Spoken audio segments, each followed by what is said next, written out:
1 പത്രോസ് 1-ാം അധ്യായം അതിൻ്റെ 6ഉം 7ഉം വാക്യങ്ങൾ വായിക്കാം. 6-7 வசனங்கள் 1 பேதுரு 1-ாம் அதிகாரம் முதலாவது நாம் வாசிக்கலாம். இதிலே நீங்கள் மிகவும் சந்தோஷப்படுகிறீர்கள் என்றாலும் துன்பப்பட வேண்டியது அவசியமானதால் இப்பொழுது கொஞ்ச காலம் பலவிதமான சோதனைகளினாலே துக்கப்படுகிறீர்கள். அழிந்து போகிற பொன் அக்கினியினாலே சோதிக்கப்படும், அதை பார்க்கிலும் அதிக விலையேறப்பெற்றதாக இருக்கிற உங்கள் விசுவாசம் சோதிக்கப்பட்டு இயேசு கிறிஸ்து வெளிப்படும் போது உங்களுக்கு புகழ்ச்சியும் கனமும் மகிமை உண்டாக காணப்படும். യാക്കോബിന്റെ ലേഖനം 1-ാം അധ്യായം അതിന്റെ 2 മുതൽ 4 വരെയുള്ള വാക്യങ്ങൾ കൂടെ വായിക്കാം. என் சகோதரரே, நீங்கள் பலவிதமான சோதனைகளில் அகப்படும் போது உங்கள் விசுவாசத்தின் பரீட்சையானது பொறுமையை உண்டாக்கும் என்று அறிந்து அதை மிகுந்த சந்தோஷமாக எண்ணுங்கள். நீங்கள் ஒன்றிலும் குறைவுள்ளவர்களாய் இராமல் பூரணராயும் நிறைவுள்ளவர்களாய் இருக்கும்படி பொறுமையானது പൂർണ്ണ கிரியை செய்ய கடவுது. നമ്മൾ ഇന്നലെ ചിന്തിച്ചു തുടങ്ങിയ വിഷയം ഇതാണ്. വിശ്വാസത്തിൻ്റെ പരിശോധന എന്ന വിഷയമാണ് ഈ 2 വാക്യങ്ങളെ ആസ്പദമാക്കി നാം ചിന്തിക്കുന്നത്. விசுவாச சோதனை என்கிற தலைப்பிலை தான் நாம் நேற்றைக்கு இந்த வேத வசனங்களின் ஆதாரமாக சிந்திக்க ஆரம்பித்தோம். അതിൻ്റെ ആമുഖ ഭാഗങ്ങളൊക്കെ ഇന്നലെ പറഞ്ഞതുകൊണ്ട് ഞാൻ അതിലേക്ക് ഇനിയും കടക്കുന്നില്ല. அதனுடைய பின்னணியெல்லாம் நேற்றைக்கு காலையிலே நான் சொன்னபடினாலே இன்றைக்கு நான் அதை திரும்ப சொல்ல விரும்பவில்லை. അവിടെ വിവിധ പരീക്ഷകളിൽ കൂടെയാണ് ദൈവം നമ്മളെ തികഞ്ഞവരാക്കി എടുക്കുന്നത് എന്നുള്ളത് നാം ചിന്തിച്ചു. அங்கே பலவிதமான சோதனைகள் வழியாய்த்தான் கர்த்தர் நம்மை பூரணப்படுத்துகிறார் என்பதை நாம் தியானித்தோம். അതിലൊന്നാം അങ്ങനെ നമ്മൾ വിശ്വാസത്തിന്റെ പരിശോധനയിൽ കൂടെ കടന്നുപോയ ഭക്തന്മാർ ഒത്തിരി പേർ വിശുദ്ധ വേദപുസ്തകത്തിലുണ്ട്. அப்படி விசுவாச சோதனையிலே கடந்து போன பல பரிசுத்தவான்கள் வேத புஸ்தகத்தில் உண்டு. അതിൽ അഗ്രഗണ്യനായിട്ട് ഏറ്റവും പ്രധാനിയായിട്ട് നമുക്ക് കാണുവാൻ പറ്റുന്നത് ഇയ്യോബും അബ്രഹാമും ആണ്. அதிலே மிகவும் முக்கியமாக யோபு மற்றும் ஆபிரகாம் என்ற பரிசுத்தவான்களை காண்கிறோம். അതിൽ അബ്രഹാമിന്റെ ജീവിതത്തിൽ നിന്നാണ് ഞാൻ നിങ്ങളോട് ഈ ചിന്തയൊന്ന് പങ്കുവയ്ക്കുവാൻ ആഗ്രഹിക്കുന്നത്. அதில் ஆபிரகாமுடைய வாழ்வில் இருந்துதான் உங்களோடு கூட சில காரியங்களை பகிர்ந்து கொள்ள விரும்புகிறேன். ഞാൻ ഇന്നലെ പറഞ്ഞു, യഹൂദന്മാർ വിശ്വസിക്കുന്നത് അബ്രഹാമിന്റെ ജീവിതത്തിൽ 10 പരീക്ഷകൾ ദൈവം ഇട്ട 10 പരീക്ഷകൾ ഉണ്ടായിരുന്നു എന്ന് ഞാൻ പറഞ്ഞു. ஆபிரகாமுடைய வாழ்விலே 10 சோதனைகள், 10 விதமான 10 சோதனைகள் இருந்தது என்று யூத பாரம்பரியம் சொல்லுகிறது. എന്നാൽ നമ്മളൊക്കെ ചിന്തിക്കുന്നത് അബ്രഹാമിന്റെ ജീവിതത്തിൽ ആകപ്പാടെ ഒരു പരീക്ഷയെ ഉള്ളായിരുന്നു എന്നാണ് നമ്മൾ ചിന്തിക്കുന്നത്. ஆனால் நாமெல்லாம் ஆபிரகாமுடைய வாழ்வில் ஒரே ஒரு சோதனை தான் இருந்தது என்று நாம் நினைக்கிறோம். അത് ഉൽപ്പത്തി പുസ്തകം 22-ാം അധ്യായത്തിൽ ദൈവം പറയുന്നത്, ദൈവം അബ്രഹാമിനെ പരീക്ഷിച്ചത് എങ്ങനെയെന്ന് പറഞ്ഞ് അവിടെ പറയുന്ന ഇസാക്കിനെ കൊണ്ടുപോയി യാഗം കഴിക്കുന്ന ആ പരീക്ഷ.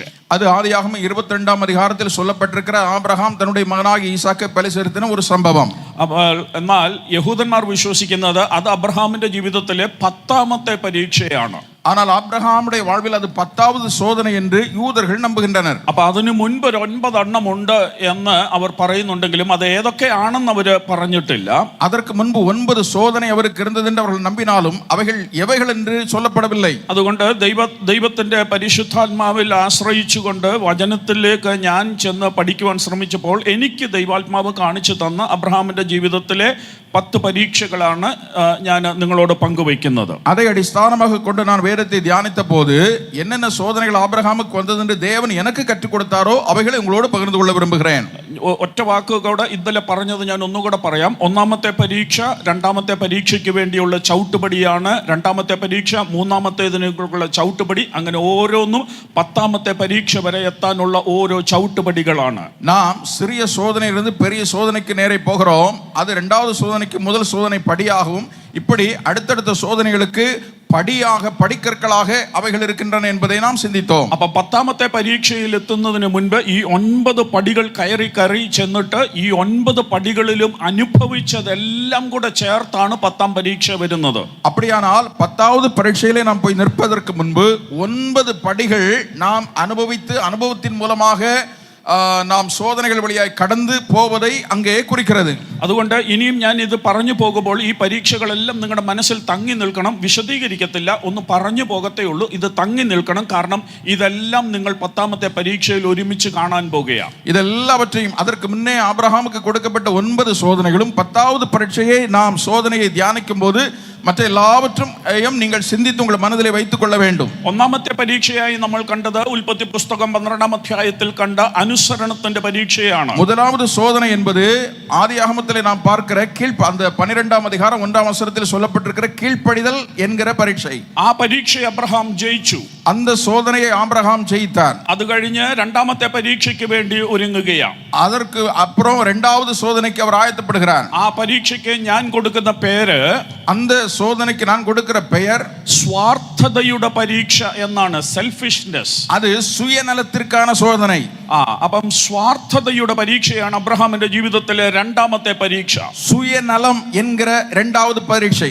അതും ഉൽപ്പത്തി പുസ്തകം 12-ാം അധ്യായത്തിൽ തന്നെയാണ് കാണുന്നത്. அதுவும் ஆதியாகமம் 12ஆம் அதிகாரத்தில் தான் இருக்கிறது. എനിക്ക് വിശദീകരിക്കാൻ സമയമില്ലാത്തതുകൊണ്ട് ഞാൻ ഇങ്ങനെ ഒന്ന് പറഞ്ഞു പോകാം. அதை விளக்க நேரமில்லை, நான் சுருக்கமாக சொல்லி போகிறேன். അവിടെ സംഭവിച്ചത്, அங்கே என்ன காரியம் நடந்தது? അബ്രഹാം യാത്ര തിരിച്ചു. ஆபிரகாம் யாத்திரை புறப்படுகிறார். അവര് ഈജിപ്ത് ദേശത്തെത്തി. அவர்கள் எகிப்திற்கு போய் சேர்ந்தார்கள். അവിടെ വന്നപ്പോൾ അബ്രഹാമിന് ഒരു ഭയം തന്റെ അകത്ത് കയറി. அங்கே வந்தபோது ஆபிரகாமுடைய உள்ளத்திலே ஒரு பயம் வந்தது. ആ ഭയം ഇതാണ്, அந்த பயம் இதுதான், ആ ദേശത്തിലുള്ളവർ അത്ര നല്ലവരല്ല, அந்த നാട്ടിലെ வாழ்கிற மக்கள் நல்லவர்கள் அல்ல. അതുകൊണ്ട് അവര് അബ്രഹാമിന്റെ ഭാര്യയായ സാറായെ കാണുമ്പോൾ, ஆகவே அவர்கள் ஆபிரகாமுடைய மனைவியாகிய சாராளை காணும்போது, ഈ സാറ നല്ല സുന്ദരിയായതുകൊണ്ട്, இந்த சாராள் மிகவும் அழகான ஒரு பெண்ணானபடினால் ഈ സാറായെ പിടിച്ചുകൊണ്ട് പോകുമെന്ന് അവർക്കറിയാം. இந்த சாராளை கடத்தி கொண்டு போய் விடுவார்கள் என்று அவருக்கு தெரியும். അതുകൊണ്ട് അബ്രഹാമിന് മനസ്സിലായി, ஆகவே ஆபிரகாமுக்கு ஒன்று புரிந்தது, ഈ സാറ അബ്രഹാമിന്റെ ഭാര്യയാണെന്ന് പറഞ്ഞാൽ, இந்த சாராள் ஆபிரகாமுடைய மனைவி என்று சொன்னால் അവർ അബ്രഹാമിനെ കൊല്ലും. முதலாவது ஆபிரகாமை கொல்லுவார்கள், കൊന്നിട്ട് സാറായെ കൊണ്ടുപോകും. ஆபிரகாமை கொன்றுவிட்டு சாராளை கொண்டு போய் விடுவார்கள். അതുകൊണ്ട് അബ്രഹാം സാറായോട് ഒരു ഉപദേശം പറഞ്ഞു കൊടുക്കുക. ஆகவே ஆபிரகாம் சாராளோடு ஒரு காரியத்தை சொல்லி கொடுக்கிறான். സാറായോട് പറയാ, സാറായെ, சாராளோடு சொல்லுகிறான், சாராமா, നീ നല്ല സുന്ദരിയാണ്, நீ அழகான ஒரு பெண். എത്രാമത്തെ വയസ്സിലാണെന്ന് ഓർക്കണം.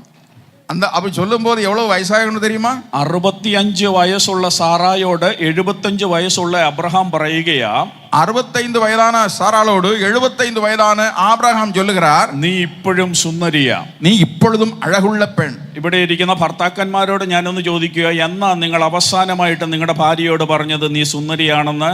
இங்கே இருக்கிற புருஷர்களோடு நான் கேட்கிறேன், கடைசியாக உங்கள் மனைவியை பார்த்து எப்பொழுது நீ அழகா இருக்கிறாய் என்று சொன்னீர்கள்?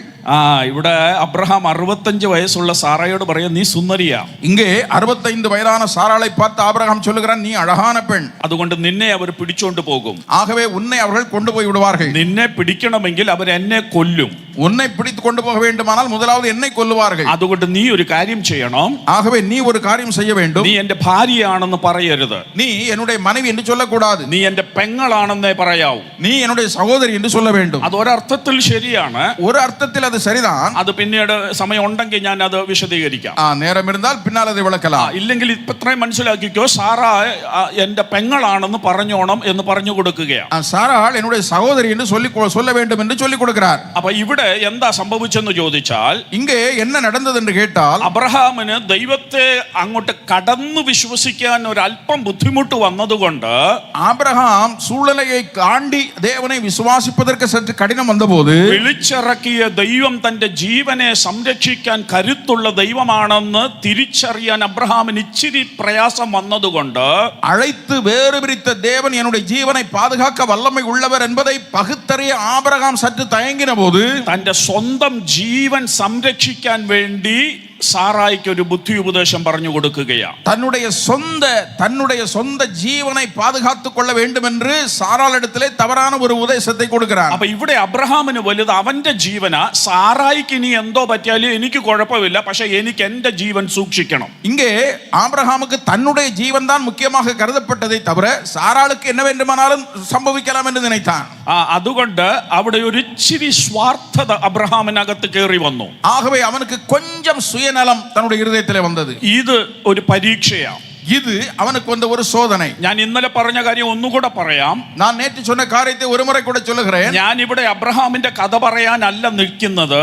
நான் இங்கே ஆபிரகாமுடைய சரித்திரம் சொல்ல அல்ல நிற்பது. ഞാൻ നിങ്ങളുടെയും എന്റെയും ജീവിതത്തിൽ നേരിടുന്ന പരീക്ഷകളെ കുറിച്ചായി പറയുന്നത്. உங்களுடைய என்னுடைய வாழ்வில் நடக்கிற விசுவாச சோதனை குறித்து சொல்ல விரும்புகிறேன். ഈ സ്വാർത്ഥതയുടെ പരീക്ഷ നമ്മുടെയൊക്കെ ജീവിതത്തിൽ പലപ്പോഴും വരാറുണ്ട്. இந்த சுயநலம் என்கிற சோதனை நம்முடைய வாழ்விலும் கூட வரும். മറ്റുള്ളവർക്ക് എന്ത് സംഭവിച്ചാലും എനിക്കത് പ്രശ്നമല്ല, എനിക്ക് എന്റെ കസേര ഉറപ്പാക്കണം. மற்றவர்களுக்கு என்ன நடந்தாலும் அதை பற்றி எனக்கு கவலை இல்லை, என்னுடைய நாற்காலி எனக்கு உறுதியாக வேண்டும். എന്റെ സ്ഥാനം, എന്റെ പേര്, എന്റെ പദവി, എനിക്ക് ഉള്ളത്, എന്റെ സമ്പത്ത് ഇതെല്ലാം സുരക്ഷിതമായിരിക്കണം. என் ஸ்தானம், என் பதவி, என் சொத்து, என் சுதந்திரம் இவைகள் மாத்திரம் நிலைத்திருக்க வேண்டும்.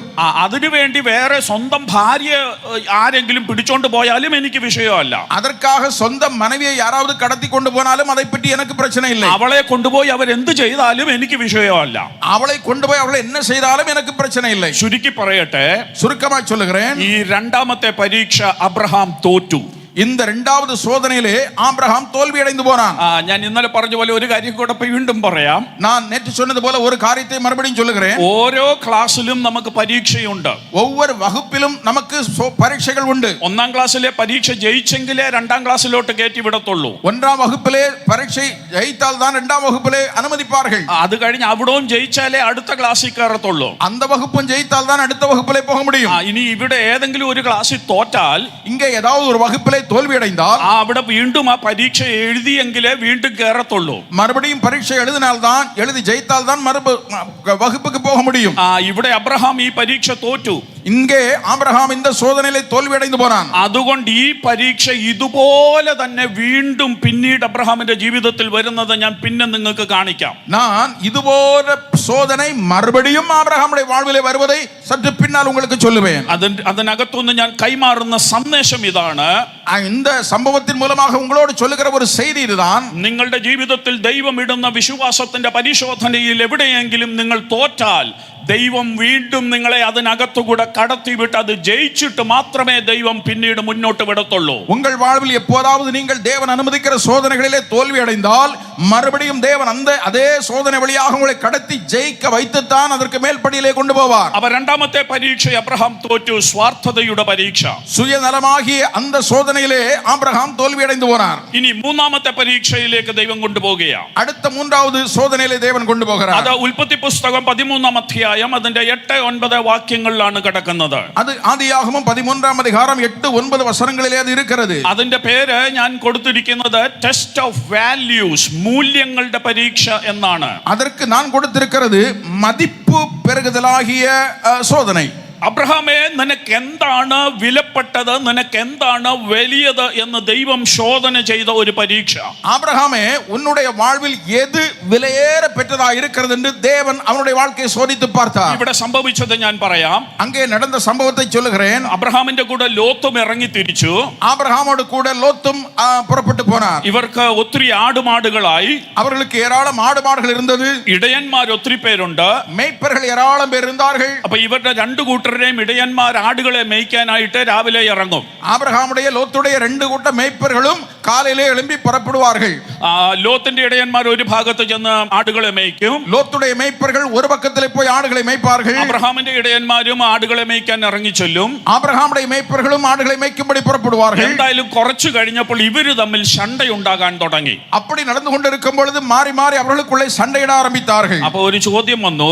அங்கே ஒரு கேள்வி வந்தது. ഇടയന്മാർ തമ്മിൽ ശണ്ടയുണ്ടാകുമോ? மேய்ப்பர்களுக்கு மத்தியிலே சண்டைகள் வருமா? ശണ്ട വരാൻ സാധ്യതയുണ്ടെന്നുള്ളത് മറക്കരുത്. மேய்ப்பர்களுக்குள்ளும் சண்டை வருவதற்கு சாத்தியம் உண்டு என்று சொல்லலாம். ഞാൻ പറയാം, ഇവരുടെ ഇടയിലെ ശണ്ട വരാനുള്ള കാരണം എന്താണെന്ന് വേദപുസ്തകത്തിൽ അവിടെ എഴുതിയിട്ടില്ലെങ്കിൽ എന്റെ ഒരു ചിന്ത ഞാൻ പറയാം. இவர்களுக்குள்ள என்ன சண்டை நடந்தது என்ற காரணங்கள் வேதத்திலே சொல்லப்படவில்லை. ஆனாலும் என் தியானத்தின்படி ஒரு காரியத்தை சொல்லலாம். ഒരു ദിവസം രാവിലെ അബ്രഹാമിന്റെ ഇടയന്മാരെ ഒരു നല്ല പച്ച പുൽപ്പുറമുള്ളിടത്ത് ആടിനെയും കൊണ്ടുപോയി. ஒரு நாள் காலையிலே ஆபிரகாமுடைய மேய்ப்பர்கள் எல்லாம் நல்ல செழிப்பான புல்வெளியிலே தங்களுடைய ஆடுகளை மேய்க்க போனார்கள். ലോത്തിന്റെ ഇടയന്മാർ ഒരല്പം സോംബേരികളായതുകൊണ്ട്, മടിയന്മാരായതുകൊണ്ട് അവരൊരു ഇച്ചിരി ലേറ്റ് ആയിട്ടാ വന്നത് ആടിനെയും കൊണ്ട്. லோத்துடைய மேய்ப்பர்கள் கொஞ்சம் சோம்பேறிகளானபடினாலே கொஞ்சம் பிந்தி தாமதமாக தன் ஆடுகளை கொண்டு അപ്പൊ வந்தார்கள். അവര് വന്നപ്പോ നോക്കിയപ്പോ ഈ അബ്രഹാമിന്റെ ഇടയന്മാര് ആടിനെ മേയ്ക്കുന്നിടത്ത് നല്ല പുല്ലുണ്ട്. அவர்கள் பார்க்கும் பொழுது ஆபிரகாமுடைய மேய்ப்பர்கள் நல்ல செழிப்பான புல்வெளியிலே ஆடுகளை மேய்க்கிறார்கள். ഉടനെ ഇവന്മാരും ഈ ആടിനെയും കൊണ്ട് അങ്ങോട്ട് തന്നെ പോയി. ஆனா இவர்கள் ஆடுகளை கொண்டு அங்கே போகிறார்கள். ഉടനെ അബ്രഹാമിന്റെ ഇടയന്മാര് പറഞ്ഞു, നിങ്ങൾ എന്തിനാ ഇവിടെ വന്ന്, അവിടെ വേറെ സ്ഥലം ഇല്ലയോ, അവിടെ പോയി നിങ്ങൾക്ക് മേയ്ക്കരുതോ, നിങ്ങൾക്ക് അവിടെ നിങ്ങളുടെ ആടുകളെ കൊണ്ട് പോകരുതോ എന്ന് പറഞ്ഞ് ഇവർ വഴക്കുണ്ടാകാൻ തുടങ്ങി. உடனே ஆபிரகாமுடைய மேய்ப்பர்கள் நீங்க எதுக்கு இங்க வந்தீங்க, உங்களுக்கு கொஞ்சம் தூரம் அங்கே போய் மேய்க்க கூடாதான்னு சொல்லி அங்கே பிரச்சனை உண்டாக்க ஆரம்பித்தார்கள். അവിടെ വഴക്കായി, அங்கே பிரச்சனை உண்டானது. അടുത്ത ദിവസം மறுநாள் ഈ ലോത്തിന്റെ ഇടയന്മാര് നേരത്തെ ഇങ്ങി വന്നു. லோத்துடைய மேய்ப்பர்கள் அதிகாலமே எழும்பி வந்தார்கள். അവര് നല്ല സ്ഥലം നോക്കി ആദ്യമേ കയറി പിടിച്ചു. அவர்கள் காலையிலே போய் நல்ல செழிப்பான இடத்தை பார்த்து பிடித்துக் கொண்டார்கள். അബ്രഹാമിന്റെ ഇടയന്മാര് പുറകെ വന്നപ്പോൾ ஆபிரகாமுடைய மேய்ப்பர்கள் கொஞ்சம் சற்று தாமதமாய் வந்தபோது ഇവന്മാര് മേയ്ക്കുന്നിടത്ത് നല്ല പുല്ലുണ്ട്. இவர் முதலாவது வந்தவர்கள் மேய்க்கிற இடத்துல நல்ல புல் இருந்தது. ഉടനെ അവന്മാരും അവിടോട്ട് തന്നെ ആടിനെയും കൊണ്ടുപോയി. உடனே இவர்கள் இந்த மேய்ப்பர்களும் அந்த இடத்திலே தங்கள் ஆடுகளை கொண்டு போனார்கள். ഉടനെ വീണ്ടും ഇന്നലത്തെ ശണ്ട വീണ്ടും ഇന്നും ഉണ്ടായി. ஆகவே நேற்றே நடந்த சண்டை இன்றைக்கும் ஆரம்பமானது. ഇത് ശണ്ടയുടെ ഒരു കാരണം ഇതാ, ഒരു നല്ല മേച്ചിൽപ്പുറം നോക്കി ആട് പോകുന്നിടത്ത് ഇടയന്മാര് പോയി കിടന്ന് വഴക്കുണ്ടാക്കുക. நல்ல மேய்ச்சல் இருக்கிற இடத்திலே எல்லா மேய்ப்பர்களும் போய் அங்கே சண்டை உண்டாக்குவார்கள். ഇതിന്റെ അർത്ഥമൊക്കെ നിങ്ങൾക്ക് മനസ്സിലാകുന്നത് കൊണ്ട് ഞാൻ അത്രയൊക്കെ പറഞ്ഞങ്ങ് വിടുക, ഇനിയും വിശദീകരിക്കുന്നില്ല. இதனுடைய அர்த்தம் எல்லாம் உங்களுக்கு புரிகிறதுனால இதற்கு மேலே நான் விளக்க விரும்பவில்லை. മറ്റൊരു കാരണം, ഇവര് തമ്മിൽ ശണ്ടയുണ്ടാകാനുള്ള മറ്റൊരു കാരണം, இவர்களுக்குள்ளே வழக்குண்டாக இன்னொரு காரணம், ഈ അബ്രഹാമിന്റെ ആടുകളൊക്കെ നല്ല കൊഴുത്തു തടിച്ച ആടുകളായിരുന്നു. ஆபிரகாமுடைய ஆளெல்லாம் நல்ல கொழுமையாய் அழகான ஆடுகளா இருந்தது. ഈ ലോത്തിന്റെ ആടുകളുടെ ഇടയന്മാരുടെ ആടുകൾ അത്ര വലിയ ഗുണമുള്ളതല്ല. லோத்துடைய ஆடுகள் எல்லாம் பார்த்தால் ரொம்ப நோஞ்சனா இருக்கு, பெரிய கொழுமையானவள இல்லை. അപ്പം രാവിലെ ഈ ആടുകളെയൊക്കെ മേയിച്ചുകൊണ്ടിരുന്നിട്ട് காலையிலே இந்த ஆடுகளை எல்லாம் மேய்த்து விட்டு ഉച്ചയായപ്പം ചൂട് വന്നപ്പോൾ ഈ അബ്രഹാമിന്റെ ഇടയന്മാരൊന്ന് ഉറങ്ങാൻ കടന്നു. மத்தியானமான போது வெயில் சூடான போது ஆபிரகாமுடைய மேய்ப்பர்கள் எல்லாம் உறங்கினார்கள். അപ്പൊ ആ സമയം നോക്കി ഈ ലോത്തിന്റെ ഇടയന്മാർ വന്ന് ഇവിടുന്ന് കുറെ എണ്ണത്തിനെ മോഷ്ടിച്ചുകൊണ്ട് അങ്ങോട്ട് കൊണ്ടുപോയി. அப்போ லோத்துடைய மேய்ப்பர்கள் எல்லாம் வந்து இந்த ஆடுகளிலே கொஞ்சம் ஆடுகளை திருடி கொண்டு போய் விட்டார்கள். അവിടെ ശണ്ടയുണ്ടായി. அதன் மூலமாய் சண்டை உண்டானது. മനസ്സിലാകുന്നുണ്ടോ? புரிகிறதா? ഇങ്ങനെ ഇടയന്മാര് തമ്മിൽ ശണ്ടയുണ്ടാകാൻ സാധ്യതയുണ്ട്. இப்படியெல்லாம் மேய்ப்பர்களுக்கு இடையிலே சண்டை உண்டாக சாத்தியக்கூறு உண்டு. കൃപാസനത്തിൽ അതില്ലാത്തത് കൊണ്ട് സ്തോത്രം. கிருபாசனத்தில் இல்லாததனால தோத்திரம். ദൈവം അങ്ങനെ തന്നെ നിങ്ങളെ നിർത്തട്ടെ. தேவன் அப்படியே உங்களை நிறுத்துவாராக. കേരളത്തില് വേറെയാ കഥ കേട്ടോ. കേരളത്തിലെ വേറെ പ്രശ്ന. അപ്പൊ ഈ ആടുകൾ ഇങ്ങനെ ഇവര് തമ്മിൽ ശണ്ടയുണ്ടാകാൻ തുടങ്ങി, ഇടയന്മാർ തമ്മിൽ. இந்த மேய்ப்பர்கள் தங்களுக்குள்ளே வழக்குண்டாக்க ஆரம்பித்தார்கள். അബ്രഹാം നല്ല മനുഷ്യനായിരുന്നു. ஆபிரகாம் நல்ல மனிதனாக இருந்தார். പക്ഷേ അബ്രഹാമിന്റെ ഇടയന്മാർ അത്ര നല്ലവരാണെന്ന് അവിടെ പുസ്തകത്തിൽ പറയുന്നില്ല. ஆனால் ஆபிரகாமுடைய மேய்ப்பர்கள் அவ்வளவு நல்லவர்கள் என்று வேதம் சொல்லவில்லை. അവരും ശണ്ടയുണ്ടാക്കിയെന്നാ നിങ്ങൾ ആ പുസ്തകം അവിടെ വായിക്കുമ്പോൾ നിങ്ങൾക്ക് മനസ്സിലാകുന്നത്. அவர்களுக்குள்ளே வழக்குண்டாக்கினார்கள் என்றுதான் வேதத்தை வாசிக்கும் போது நாம் புரிந்து கொள்ள முடிகிறது. ഈ വിവരം അബ്രഹാം അറിഞ്ഞു. இந்த காரியத்தை ஆபிரகாம் அறிந்தான். അബ്രഹാം ഇത് അറിഞ്ഞ ഉടനെ ലോത്തിനെ വിളിച്ചു.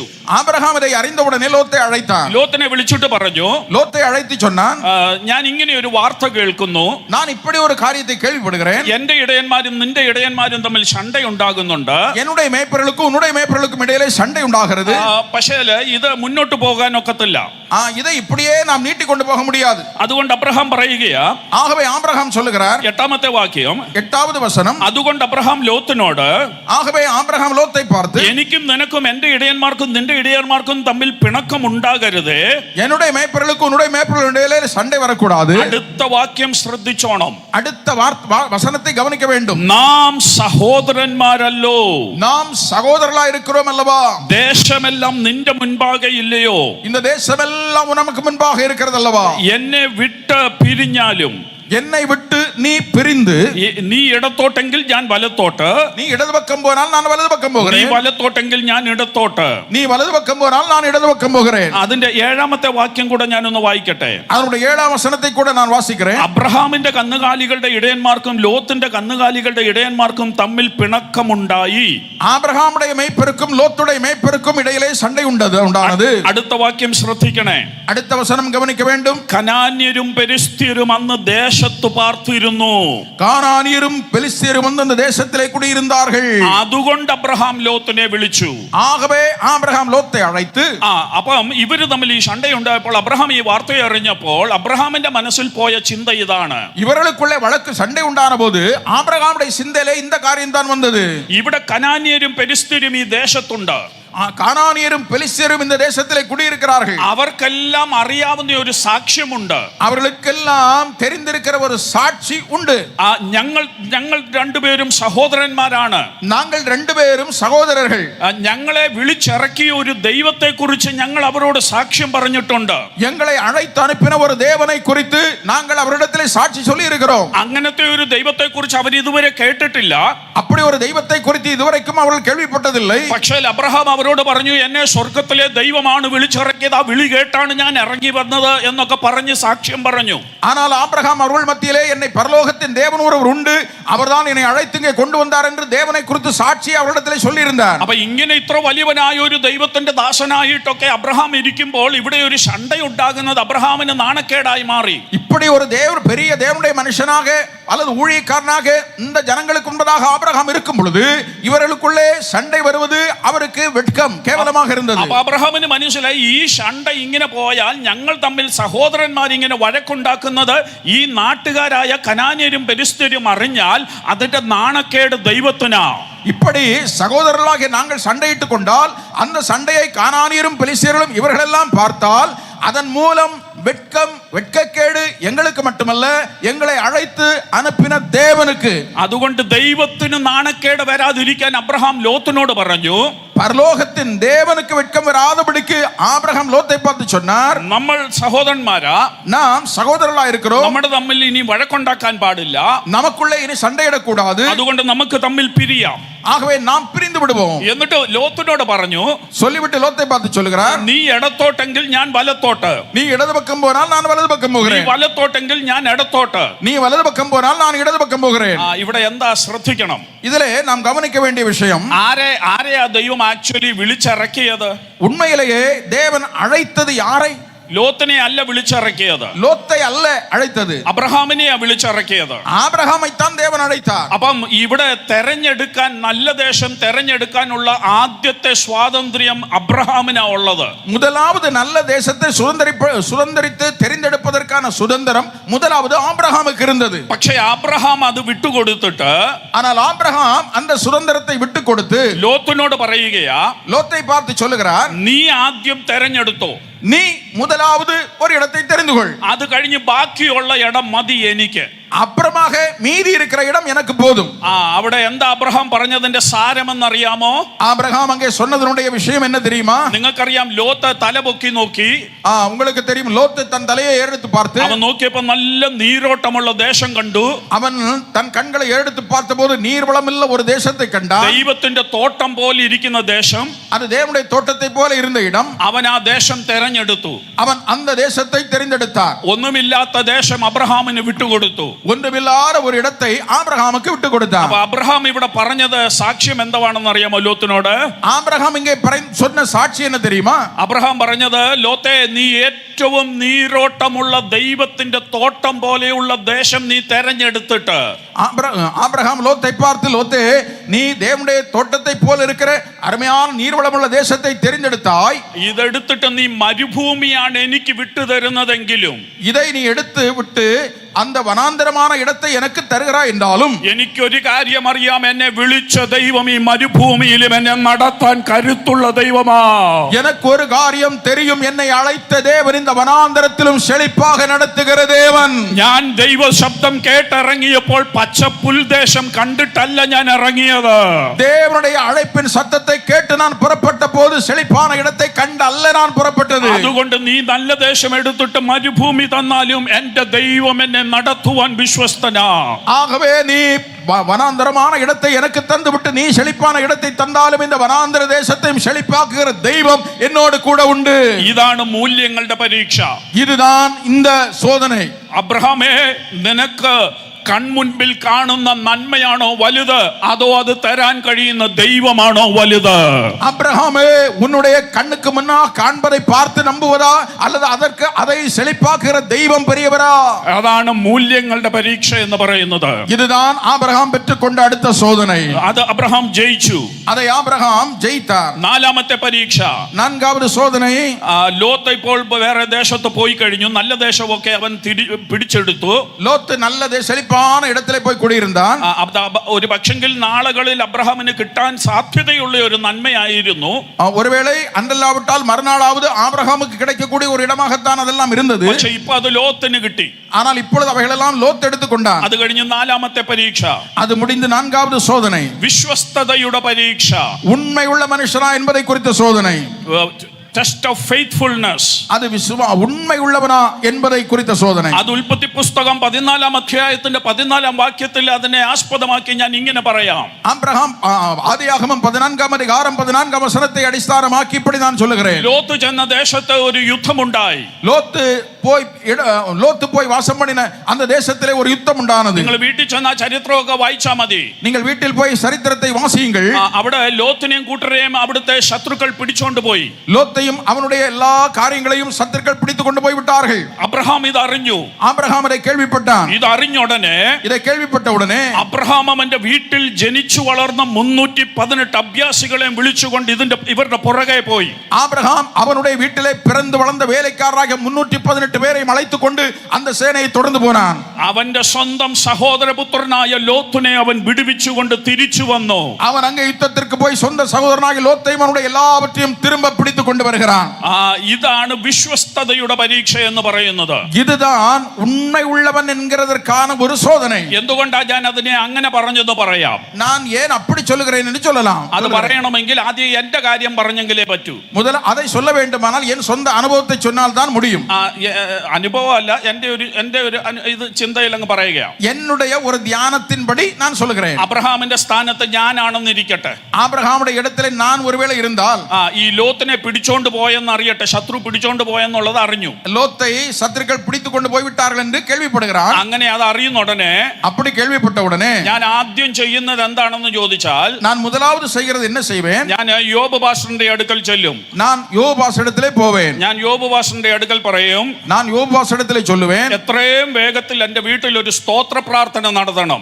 ரொம்ப கூடிய சீக்கிரமா என் வீட்டுல ஒரு ஸ்தோத்திர கூட்டம் வைக்கணும். അപ്പൊ പാസ്റ്റർ ചോദിക്കും, എന്തിനു വേണ്ടിയാ സ്തോത്ര പ്രാർത്ഥന? பாஸ்டர் கேட்பார், அந்த ஸ்தோத்திர கூட்டம் எதற்காக? അപ്പൊ ഞാൻ പറയും, അതിപ്പോ ഞാൻ പറയത്തില്ല, ആ പ്രാർത്ഥന നടക്കുമ്പോ എനിക്ക് ഒരു 5 മിനിറ്റ് സാക്ഷ്യം പറയാൻ സമയം തന്നാ മതി, അന്നേരം ഞാൻ പറയാമെന്ന് പറയും. இப்போ உங்கள்ட்ட நான் சொல்ல மாட்டேன். அந்த ஸ்தோத்திர கூட்டம் நடக்கும்போது ஒரு 5 நிமிஷம் சாட்சி சொல்ல இடம் தந்தா போதும், அப்ப சொல்றேன். അപ്പൊ ഞായറാഴ്ച പാസ്റ്റർ അനൗൺസ് ചെയ്തു, തിങ്കളാഴ്ച എന്റെ വീട്ടിൽ സ്തോത്ര പ്രാർത്ഥന.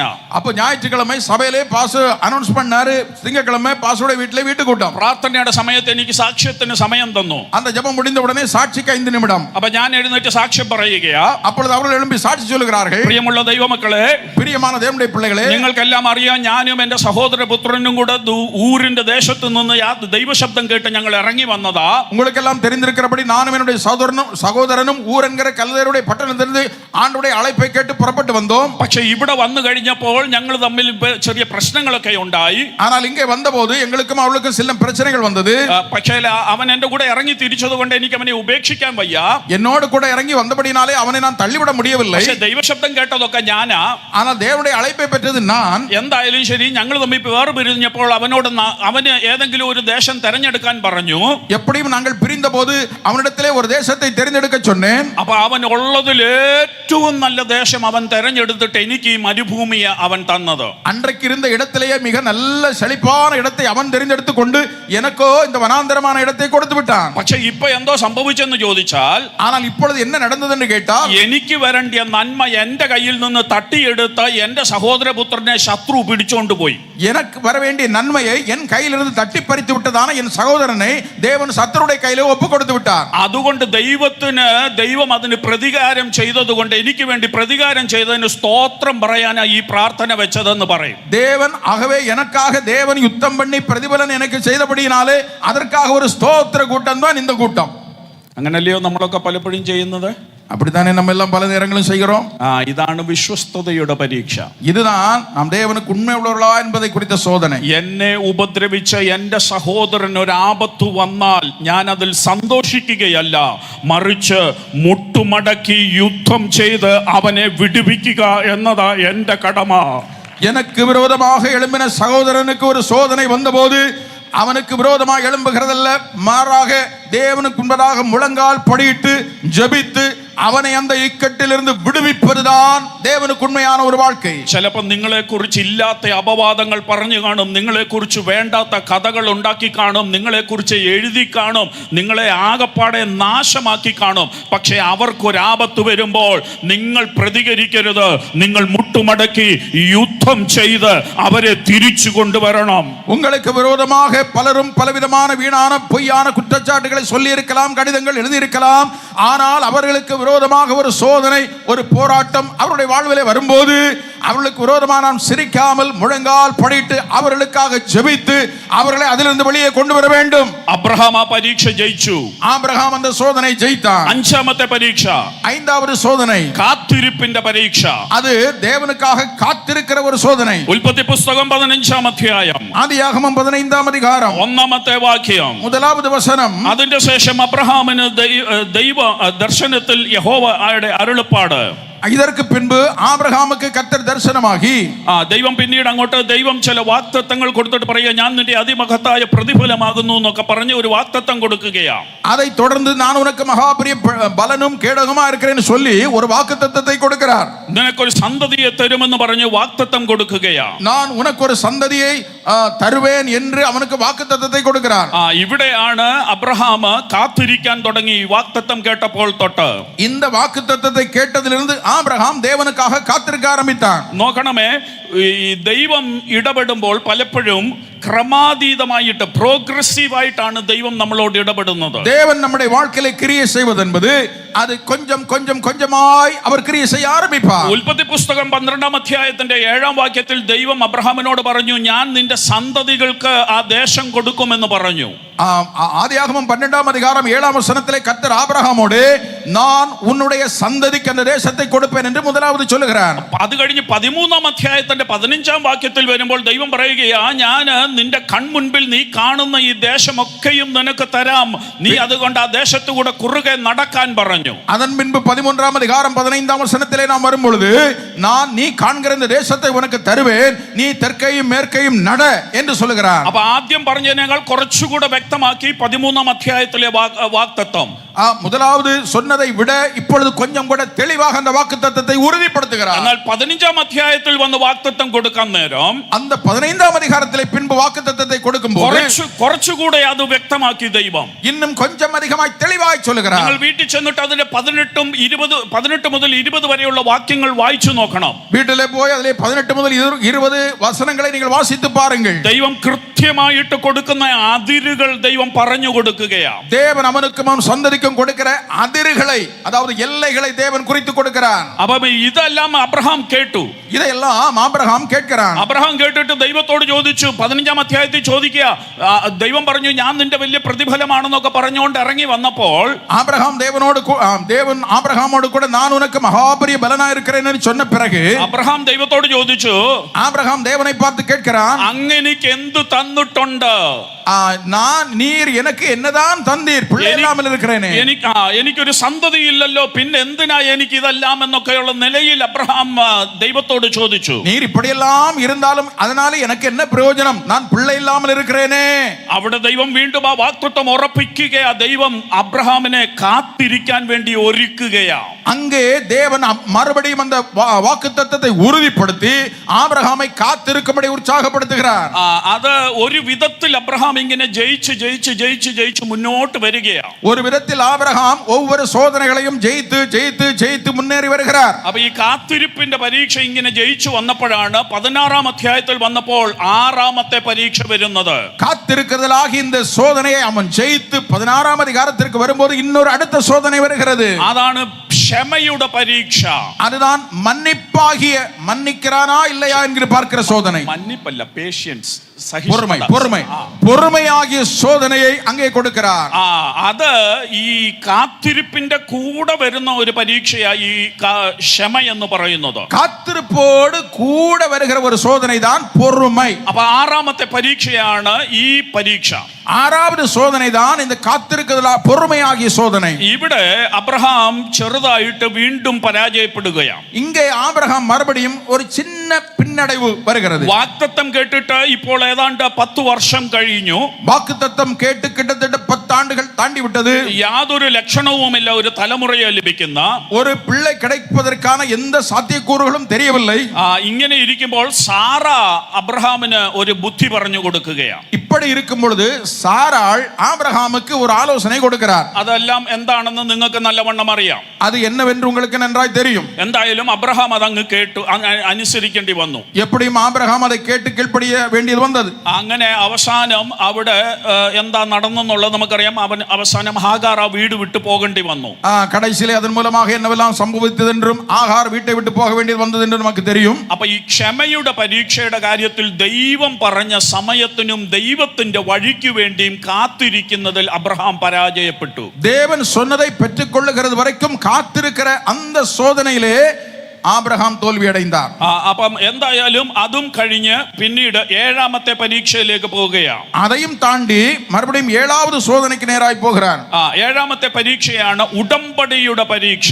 7ാவது സോധന என்பது ഉടമ്പടിക്കയാകിയ സോധന. എനിക്ക് ആ ക്ഷമയുടെ പരീക്ഷയുടെ ഭാഗത്തൊക്കെ ഒത്തിരി ദൂതുകൾ പറയാനുണ്ട്. പക്ഷെ ഞാൻ അങ്ങ് വിട്ടുപോവുകയാണ്. பொறுமையாய் காத்திருக்கிறதில் என்கிற அந்த சோதனையில ஏராளம் காரியங்கள் சொல்ல உண்டு. ஆனாலும் நேரம் கருதி நான் அதை விடுகிறேன்.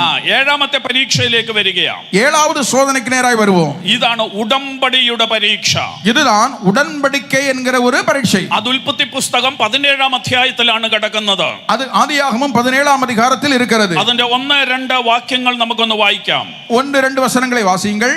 ஆபிராம் 99 வயதான போது கர்த்தர் ஆபிராமுக்கு தரிசனமாகி, நான் சர்வ வல்லமுள்ள தேவன், நீ எனக்கு முன்பாக நடந்து கொண்டு உத்தமனாயிரு, நான் உனக்கும் எனக்கும் நடுவாக என் உடன்படிக்கை ஏற்படுத்தி உன்னை மிகவும் திரளாய் பெருக பண்ணுவேன் என்றார். அப்பொழுது ஆபிராம் முகம் குப்புற விழுந்து வணங்கினான். தேவன் അവനോട് பேசி നിക്കട്ടെ സമയമില്ലാത്തതുകൊണ്ടാ. ഓക്കെ, ഇവിടെ വാഗ്ദത്തത്തിന്റെ ഉടമ്പടിയുടെ പരീക്ഷയിലേക്ക് പ്രവേശിക്കുകയാണ്. இங்கே உடன்படிக்கையாகிய அந்த சோதனைக்கு நேராக அப்ரஹாம் வருகிறான். ഓർക്കണം, ഏതാണ്ട് 13 വർഷം കഴിഞ്ഞാണ് ഇപ്പോൾ ദൈവം അബ്രഹാമിന്റെ അടുക്കൽ വരുന്നത്. கவனிக்க வேண்டும், 13 ஆண்டுகள் கழித்த பிறகு மறுபடியும் இப்பொழுது கர்த்தர் ஆபிரகாமிடத்திலே வருகிறார். പുസ്തകത്തിൽ രേഖപ്പെടുത്തിയിരിക്കുന്നത് അനുസരിച്ച് ഇപ്പോൾ ഈ വരുന്നതിന് ഒരു 13 വർഷം മുൻപാണ് ദൈവം അവസാനമായി അബ്രഹാമിന്റെ അടുക്കൽ വന്നത്. இப்பொழுது ஆபிரகாமோடு உடன்படிக்கை பண்ணுவதற்கு முன் 13 ஆண்டுகளுக்கு முன்பு கடைசியாக ആബ്രഹാമിടത്തിൽ കർത്തർ വந்தார். ഇവിടെ ദൈവം വന്നിട്ട് അബ്രഹാമുമായിട്ട് ഒരു ഉടമ്പടിയിലേക്ക് ഏർപ്പെടുകയാണ്. ഇங்கே ആബ്രഹാമിടത്തിൽ കർത്തർ വന്ന് അവനോട് ഒരു ഉടമ്പടിക്കை செய்கிறார். ഇവിടെ അബ്രഹാമിനോട് ദൈവം ഒരു ആവശ്യം മുൻപോട്ട് വെക്കുകയാണ്. ഒരു കാര്യത്തെ ആബ്രഹാമുക്ക് മുൻപാக കർത്തർ வைக்கிறார். അപ്പോൾ തന്നെ ദൈവം താൻ ആരാണെന്ന് വെളിപ്പെടുത്തുകയാണ്. ആബ്രഹാമുക്ക് താൻ യാർ என்பதை தேவன் வெளிப்படுத்துகிறார். ഞാൻ സർവശക്തിയുള്ള ദൈവം എൽ ഷദായ് എന്ന് പറഞ്ഞ് ദൈവം തന്നെ വെളിപ്പെടുത്തുകയാണ്. நான் சர்வ வல்லமையுள்ள தேவன் என்பதை ஆபிரகாமுக்கு தேவன் அப்பொழுது வெளிப்படுத்துகிறார். ഒന്നുകൂടെ പറഞ്ഞാൽ മറ്റാരുടെയും സഹായമില്ലാതെ ഏത് കാര്യവും ചെയ്യുവാൻ കഴിവുള്ള ഒരു ദൈവമാണ് ഞാൻ എന്ന് ദൈവം അബ്രഹാമിനോട് പറയുകയാണ്. தெளிவாக சொன்னால் மற்றவருடைய எந்த உதவியும் இல்லாமல் எல்லாவற்றையும் செய்வதற்கு வல்லமையுள்ள தேவன் நான் என்பதை சொல்லுகிறார். ഇന്ന് പകലാ എൽ ഷദായായ ദൈവം നിങ്ങൾക്ക് വേണ്ടിയും അതുതന്നെ ചെയ്യുവാൻ കരുത്തനായിട്ട് ഇവിടെയുണ്ട്. ഇന്ന് പകൽ വേളയിലും സർവ്വ വല്ലമുള്ള ദേവനാകിയ കർത്തർ ഉங்கள் வாழ்விலும் മറ്റുള്ള ഉദവി ഇല്ലാமல் എதைയും செய்ய വല്ലമേ ഉള്ളവർ. ഇവിടെ ഈ ഉടമ്പടി എന്ന് പറയുമ്പോൾ ഇതിനകത്ത് 2 പേരും അതിനകത്ത് ചില കാര്യങ്ങൾ ചെയ്തേ പറ്റൂ. ഉടമ്പടിക്കை என்று சொல்வது 2 பேரும் ஒருவருக்கொருவர் ஒரு ஏதாவது சில காரியங்களை சொல்லித்தான் ஆக வேண்டும். അപ്പം അബ്രഹാമിനോട് ദൈവം ഉടമ്പടിയിൽ പറയുക, ഞാൻ ഇന്നതുപോലെയൊക്കെ നിനക്ക് വേണ്ടി ചെയ്യാം. ദേവൻ ആബ്രഹാമോട് ഉടമ്പടിക്കை ചെയ്യുമ്പോൾ ചില കാര്യങ്ങളെ சொல்லுகிறார். പക്ഷേ അബ്രഹാം ചെയ്യേണ്ട ഒരു കാര്യമേ ഉള്ളൂ. ஆனால் ആബ്രഹാം பதிலுக்கு செய்ய வேண்டிய ஒரே காரியமுண்டு. ദൈവം പറയുകയോ 1-ാം വാക്യത്തിൽ ஆண்டவர் ஆபிரகாமோடு 1வது வசனத்திலே சொல்லுகிறார், നീ എന്റെ മുൻപാകെ നടന്ന് നിഷ്കളങ്കനായിരിക്കുക. നീ എനിക്ക് മുൻപാக നടந்து കൊണ്ട് ഉത്തമനായിരു. അങ്ങനെ നീ ചെയ്താൽ, നീ அப்படி ഉത്തമനാக இருந்தால், എനിക്കും നിനക്കും മധ്യേ എന്റെ നിയമം ഞാൻ സ്ഥാപിക്കും. எனக்கும் உனக்கும் நடுவே என்னுடைய உடன்படிக்கையை நான் ஸ்தாபிப்பேன். എന്നിട്ട് ദൈവം ആ ഉടമ്പടിയുടെ വാഗ്ദത്തം പിന്നീട് പറയുകയാണ് 2-ാം വാക്യം മുതൽ. 2ാം വചനം മുതലേ அந்த உடன்படிக்கையினுடைய வார்த்தைகளை தேவன் சொல்லுகிறார். അപ്പം ഇവിടെ ദൈവം അബ്രഹാമിനോട് ആവശ്യപ്പെട്ടത് ഒറ്റ കാര്യമേ ഉള്ളൂ, നീ നിഷ്കളങ്കനായി നടക്കണം. இங்கே தேவன் ஆபிரகாமிடத்திலே எதிர்பார்த்த ஒரே காரியம், நீ உத்தமனாய் இருக்க வேண்டும். എനിക്കത് വായിച്ചപ്പോൾ മനസ്സിലായത് ഞാൻ പറയാം. நான் அதை வாசித்த போது எனக்கு புரிந்து கொண்டதை சொல்லுகிறேன். ഇതുവരെ നിഷ്കളങ്കനായി നടന്ന അബ്രഹാമിന്റെ ജീവിതത്തിൽ എവിടെയോ ആ നിഷ്കളങ്കത നഷ്ടപ്പെട്ടു. இதுவரைக்கும் உத்தமனாய் நடந்து வந்த அந்த ஆபிரகாமுடைய வாழ்க்கையிலே எங்கேயோ ஒரு இடத்திலே அந்த உத்தமத்திற்கு ஒரு பங்கம் வந்திருக்கிறது. അത് ആ 16-ാം അധ്യായത്തിൽ നമ്മൾ കണ്ട സംഭവത്തോടുള്ള ബന്ധത്തിലാകാൻ ആ സാധ്യത. அது நாம் 16-ാം அதிகாரத்திலே കണ്ട அந்த சம்பவத்தோடு சம்பந்தப்பட்ட ஒரு காரியமாக இருக்கலாம். സാറായുടെ വാക്ക് ദൈവത്തിന്റെ വാക്കിനേക്കാൾ അപ്പുറമായി കരുതി അവൻ ഏറ്റെടുത്ത് ചെയ്തപ്പോൾ അവന്റെ നിഷ്കളങ്കത നഷ്ടപ്പെട്ടു. சாராளுடைய விஷயத்திலே சாராளுடைய வார்த்தையை கேட்டு அதன்படி நடந்தபடினாலே தேவனுடைய வார்த்தையை விட சாராளுடைய வார்த்தைக்கு முக்கியத்துவம் கொடுத்தபடினாலே அந்த இடத்திலே தன்னுடைய உத்தமத்தை அவன் விட்டு விட்டான். അപ്പോൾ ദൈവം പറയുക, നീ നിഷ്കളങ്കനായിട്ട് നടന്നാൽ മതി, ബാക്കി കാര്യമെല്ലാം ഞാൻ ചെയ്തോളാം. ஆண்டவர் சொன்னார், நீ எனக்கு முன்னே உத்தமனாய் நடந்தால் போதும், மற்ற காரியங்கள் எல்லாவற்றையும் நான் பார்த்துக் கொள்ளலாம். അബ്രഹാമിനെ കൊണ്ട് ഒരിക്കലും സാധിക്കാത്ത കുറെ കാര്യങ്ങൾ ആ ദൈവം ചെയ്തു കൊടുക്കാമെന്ന് പറയുന്നത്. ஆபிரகாமோடு ஆபிரகாமினால் செய்து முடிக்க முடியாத சில காரியங்களை நான் உனக்கு செய்து தருவேன் என்று கர்த்தர் சொன்னார். പക്ഷേ അബ്രഹാം ഒരൊറ്റ കാര്യം ചെയ്താൽ മതി. ஆனால் அதற்கு பதிலாக ஆபிரகாம் ஒரே ஒரு காரியம் செய்தால் போதும். ഒരു തുല്യതയില്ലാത്ത ഉടമ്പടിയായി ഇവിടെ വാസ്തവത്തിൽ നടക്കുന്നത്. ஒரு നിശ്ചയമില്ലാത്ത ഒരു ഉടമ്പടിക്കൈ പോലെ നവാസിത്ത இந்த இடம் இருக்கிறது. സാധാരണ ഉടമ്പടിയിൽ ഒരാള് ഇത്രയും കാര്യം ചെയ്താൽ മറ്റേയാളും ഇത്രയും കാര്യം ചെയ്യണം. സാധാരണமாக ഉടമ്പടിക്കയിലെ രണ്ട് തരത്താരും ഒരുപോലെ കാര്യങ്ങളെ செய்ய வேண்டும். പക്ഷേ ഇവിടെ ദൈവം ഇത്രയും കാര്യം ചെയ്യുമ്പോൾ അബ്രഹാം ഇത്രയും കാര്യം ചെയ്താൽ മതി. ஆனால் தேவன் இந்த உடன்படிக்கையில் அதிகமான காரியங்களை செய்கிறார். ஆபிரகாம் ஒரு சின்ன காரியத்தை மட்டும் செய்தால் போதும். ഇന്ന് പകലും അതാണ് ദൈവത്തിന്റെ കൃപ നമ്മുടെ മേലുള്ളത് എന്ന് പറയുന്നത്. இந்த பகல் வேளையிலும் நம்மேலே இருக்கிற தேவனுடைய கிருபை அதுதான். നമ്മൾ പലപ്പോഴും ചെറിയ ചെറിയ കാര്യങ്ങൾ ചെയ്യുമ്പോൾ നമുക്ക് വേണ്ടി വലിയ കാര്യങ്ങൾ ചെയ്യുന്ന ഒരു ദൈവം. இயேசுவுக்காக நாம் சிறிய சிறிய காரியங்களை செய்தால் அதற்கு பதிலாக நமக்காக பெரிய காரியங்களை அவர் செய்வார். ദൈവത്തിന്റെ നിലയനുസരിച്ച് ദൈവം ചെയ്യുന്നത് പോലെയൊക്കെ ചെയ്യാൻ നമ്മളോട് ആവശ്യപ്പെട്ടാൽ നമ്മളെ കൊണ്ട് ഒക്കത്തില്ലെന്ന് ദൈവത്തിന് അറിയാം. தேவனுடைய நிலைக்கு ஒத்தபடி அவர் செய்கிறது போலெல்லாம் அவருக்கு பதிலாக நாம் செய்ய வேண்டும் என்று எதிர்பார்த்தால்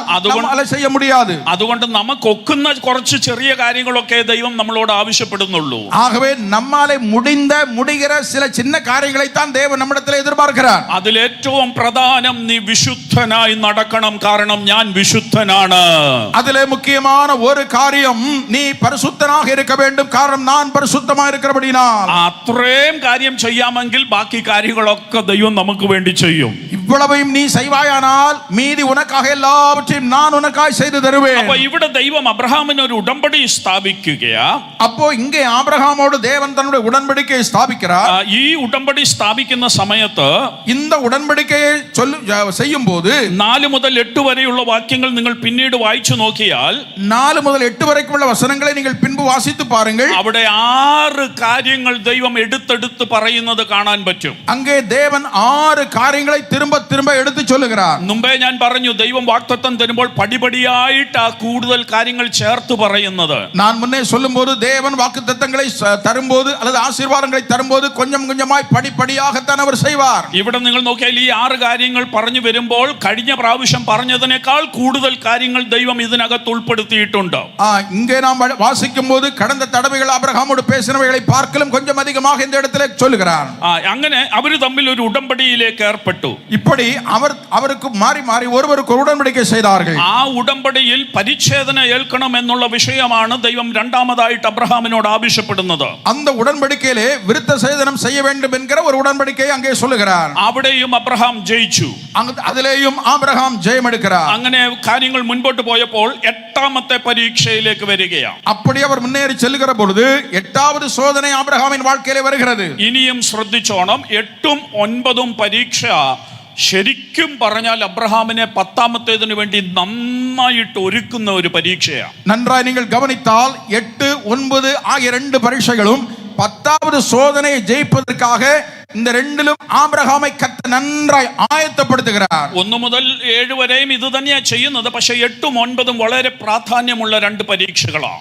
1 முதல் 7 வரைக்கும் ஆண்டவர் இதைத்தான் செய்கிறார். ஆனால் 8ഉം 9ഉം எல்லா சோதனையை பார்க்கலும் முக்கியமானதாக இருக்கிறது. 8ാമത്തെ പരീക്ഷയുടെ പേര് ഞാൻ കൊടുത്തിരിക്കുന്ന പേരാണ് കൊടുക്കുന്നതിന്റെ പരീക്ഷ. 8வது சோதனைக்கு நான் கொடுத்திருக்கிற பெயர் கிவிங், கொடுக்கிற പരീക്ഷை. ഇവിടെ അബ്രഹാമിന്റെ വീട്ടിൽ ഉൽപ്പത്തി പുസ്തകം 18-ാം അധ്യായത്തിലാണ് ഇത് കിടക്കുന്നത്. ആദിയാഗമം 18-ാം അധികാരം മുഴുവതും ഇത് சொல்லப்பட்டிருக்கிறது. അവിടെ അബ്രഹാമിന്റെ വീട്ടിൽ 3 വിരുന്നുകാർ വരികയാണ്. ആബ്രഹാമുടെ വീട്ടിലെ 3 വിരുന്നാളികൾ വരുகிறார்கள். നിങ്ങൾക്ക് ആ സംഭവം എല്ലാം അറിയാം. அந்த സംഭവം உங்களுக்கு தெரியும். അപ്പോൾ അബ്രഹാം അവിടെ വീട്ടിലുള്ള ഏറ്റവും നല്ലത് കൊണ്ടുവന്ന് ഇവർക്ക് വേണ്ടി കൊടുക്കുവാൻ തുടങ്ങുകയാണ്. அப்பொழுது அவருடைய வீட்டில் இருந்த மிகவும் நல்ல ஒரு பொருளை இவர்களுக்கு கொண்டு கொடுக்கும்படி விரும்புகிறார். അബ്രഹാം അവർക്ക് വേണ്ടി ഏറ്റവും നല്ല കൊഴുത്ത കാളക്കുട്ടിയെ കൊണ്ടുവന്ന് അറക്കുന്നു. ஆபிரகாம் அவர்களுக்காக நல்ல கொழுமையான ஒரு கன்றை கொண்டு வந்து, காளைக்குட்டி கன்றை கொண்டு வந்து வெட்டி அவர்களுக்கு ஆயத்தம் பண்ணுகிறார். ഏറ്റവും നല്ല മാവ് എടുത്ത് അവർക്ക് വേണ്ടി അപ്പം ഉണ്ടാക്കുന്നു. மிகவும் நல்ல மெல்லிய மாவை எடுத்து கொண்டு வந்து அவர்களுக்காக அப்பங்களை சுடுகிறார். അവിടെ എടുത്ത മാവിന്റെ കണക്ക് നമ്മൾ വായിച്ചാൽ ഒരു പക്ഷേ നമുക്ക് പെട്ടെന്ന് മനസ്സിലാകത്തില്ല എത്രയും ഉണ്ടെന്നുള്ളത്. அந்த மாவு அவன் எடுத்த கணக்கை நாம் கணக்கு பார்த்தால் நமக்கு அது புரியாது. எவ்வளவு அதிகமாய் மாவு எடுத்து அவன் செய்தான் என்று நமக்கு தெரியாது. എന്നാൽ ഈ 3 പേർക്ക് വേണ്ടി അബ്രഹാം എടുത്ത മാവിന്റെ കണക്ക് ഇന്നത്തെ നിലയിൽ ഞാനൊന്ന് പറയാം. ஆனால் 3 பேர் சாப்பிடுவதற்காக அவன் எடுத்த மாவுடைய அளவு இன்றைய நிலைமையின்படி நான் ஒன்று கணக்கு பார்த்து சொல்லுகிறேன். 6-ാമത്തെ വാക്യത്തിൽ പറഞ്ഞിരിക്കുന്ന മാവിന്റെ കണക്ക് ഇന്നത്തെ നിലയിൽ പറഞ്ഞാൽ ഏതാണ്ട് 16 കിലോ മാവാണ് എടുത്തേക്കുന്നത്. அந்த அதிகாரத்தில் சொல்லப்பட்டிருக்கிற அளவின்படி நாம் ஒரு சின்ன கணக்கு போட்டு பார்த்தால் கிட்டத்தட்ட 16 கிலோ மாவு எடுத்து பிசைந்து பஞ்சுடுகிறான். 3 പേർക്ക് 16 കിലോ മാവ്, 16 കിലോ മാവ്. അപ്പൊ ഇവരെന്തുമാത്രം തിന്നുന്നവരാണെന്ന് ഓർത്തു നോക്കിക്കേ. எவ்வளவு சாப்பிடுகிறவங்க அந்த நாட்டில் இருந்த ஆட்கள் என்று பாருங்கள். ആരാ? സ്വർഗത്തിൽ നിന്ന് വന്നിരിക്കുന്ന ദൂതന്മാരും ദൈവവും കൂടെ ആയി വന്നേക്കുന്നത്. ഇറങ്ങി വന്നിരിക്കുന്നതെല്ലാം പരലോകത്തിലും ദേവ ദൂതர்களும் தேவனுமாக ഇറങ്ങി വന്നിരിക്കുന്നത്. ഈ 3 പേര് വന്നതിൽ 2 പേര് ദൂതന്മാരും ഒരാള് ദൈവവും തന്നെയാ. இந்த 3 பேர் வந்ததுல 2 பேர் தேவ தூதர்கள், ஒருவர் தேவனே கூட இறங்கி வந்து விட்டார். അത് നിങ്ങൾക്ക് ഉറപ്പ് വരുത്തണമെങ്കിൽ വായിക്കാം. அது உங்களுக்கு இன்னும் புரிந்து கொள்ள வேண்டும் என்றால் வாசியுங்கள். അവിടെ അതിന്റെ 18-ാം അധ്യായം, அதனுடைய 18-ாம் அதிகாரம். അവര് അവിടെ നിന്ന് പോകാൻ തുടങ്ങുമ്പോൾ, அவர்கள் போக ஆரம்பிக்கும் பொழுது 22-ാമത്തെ വാക്യം ഒന്ന് വായിച്ചേ. 22-ாம் வசனத்தை வாசியுங்கள். அப்பொழுது அந்த புருஷர் அவ்விடம் விட்டு சோதோமை நோக்கி போனார்கள். ஆபிரகாமோ பின்னும் கர்த்தருக்கு முன்பாக நின்று கொண்டிருந்தான். അപ്പം ഈ 3 പേര് വന്നതിൽ 2 പേരാണ് സോദോമിൽ ചെന്നെന്ന് നമ്മൾ പിന്നീട് വായിക്കുമ്പോൾ നമുക്കറിയാം.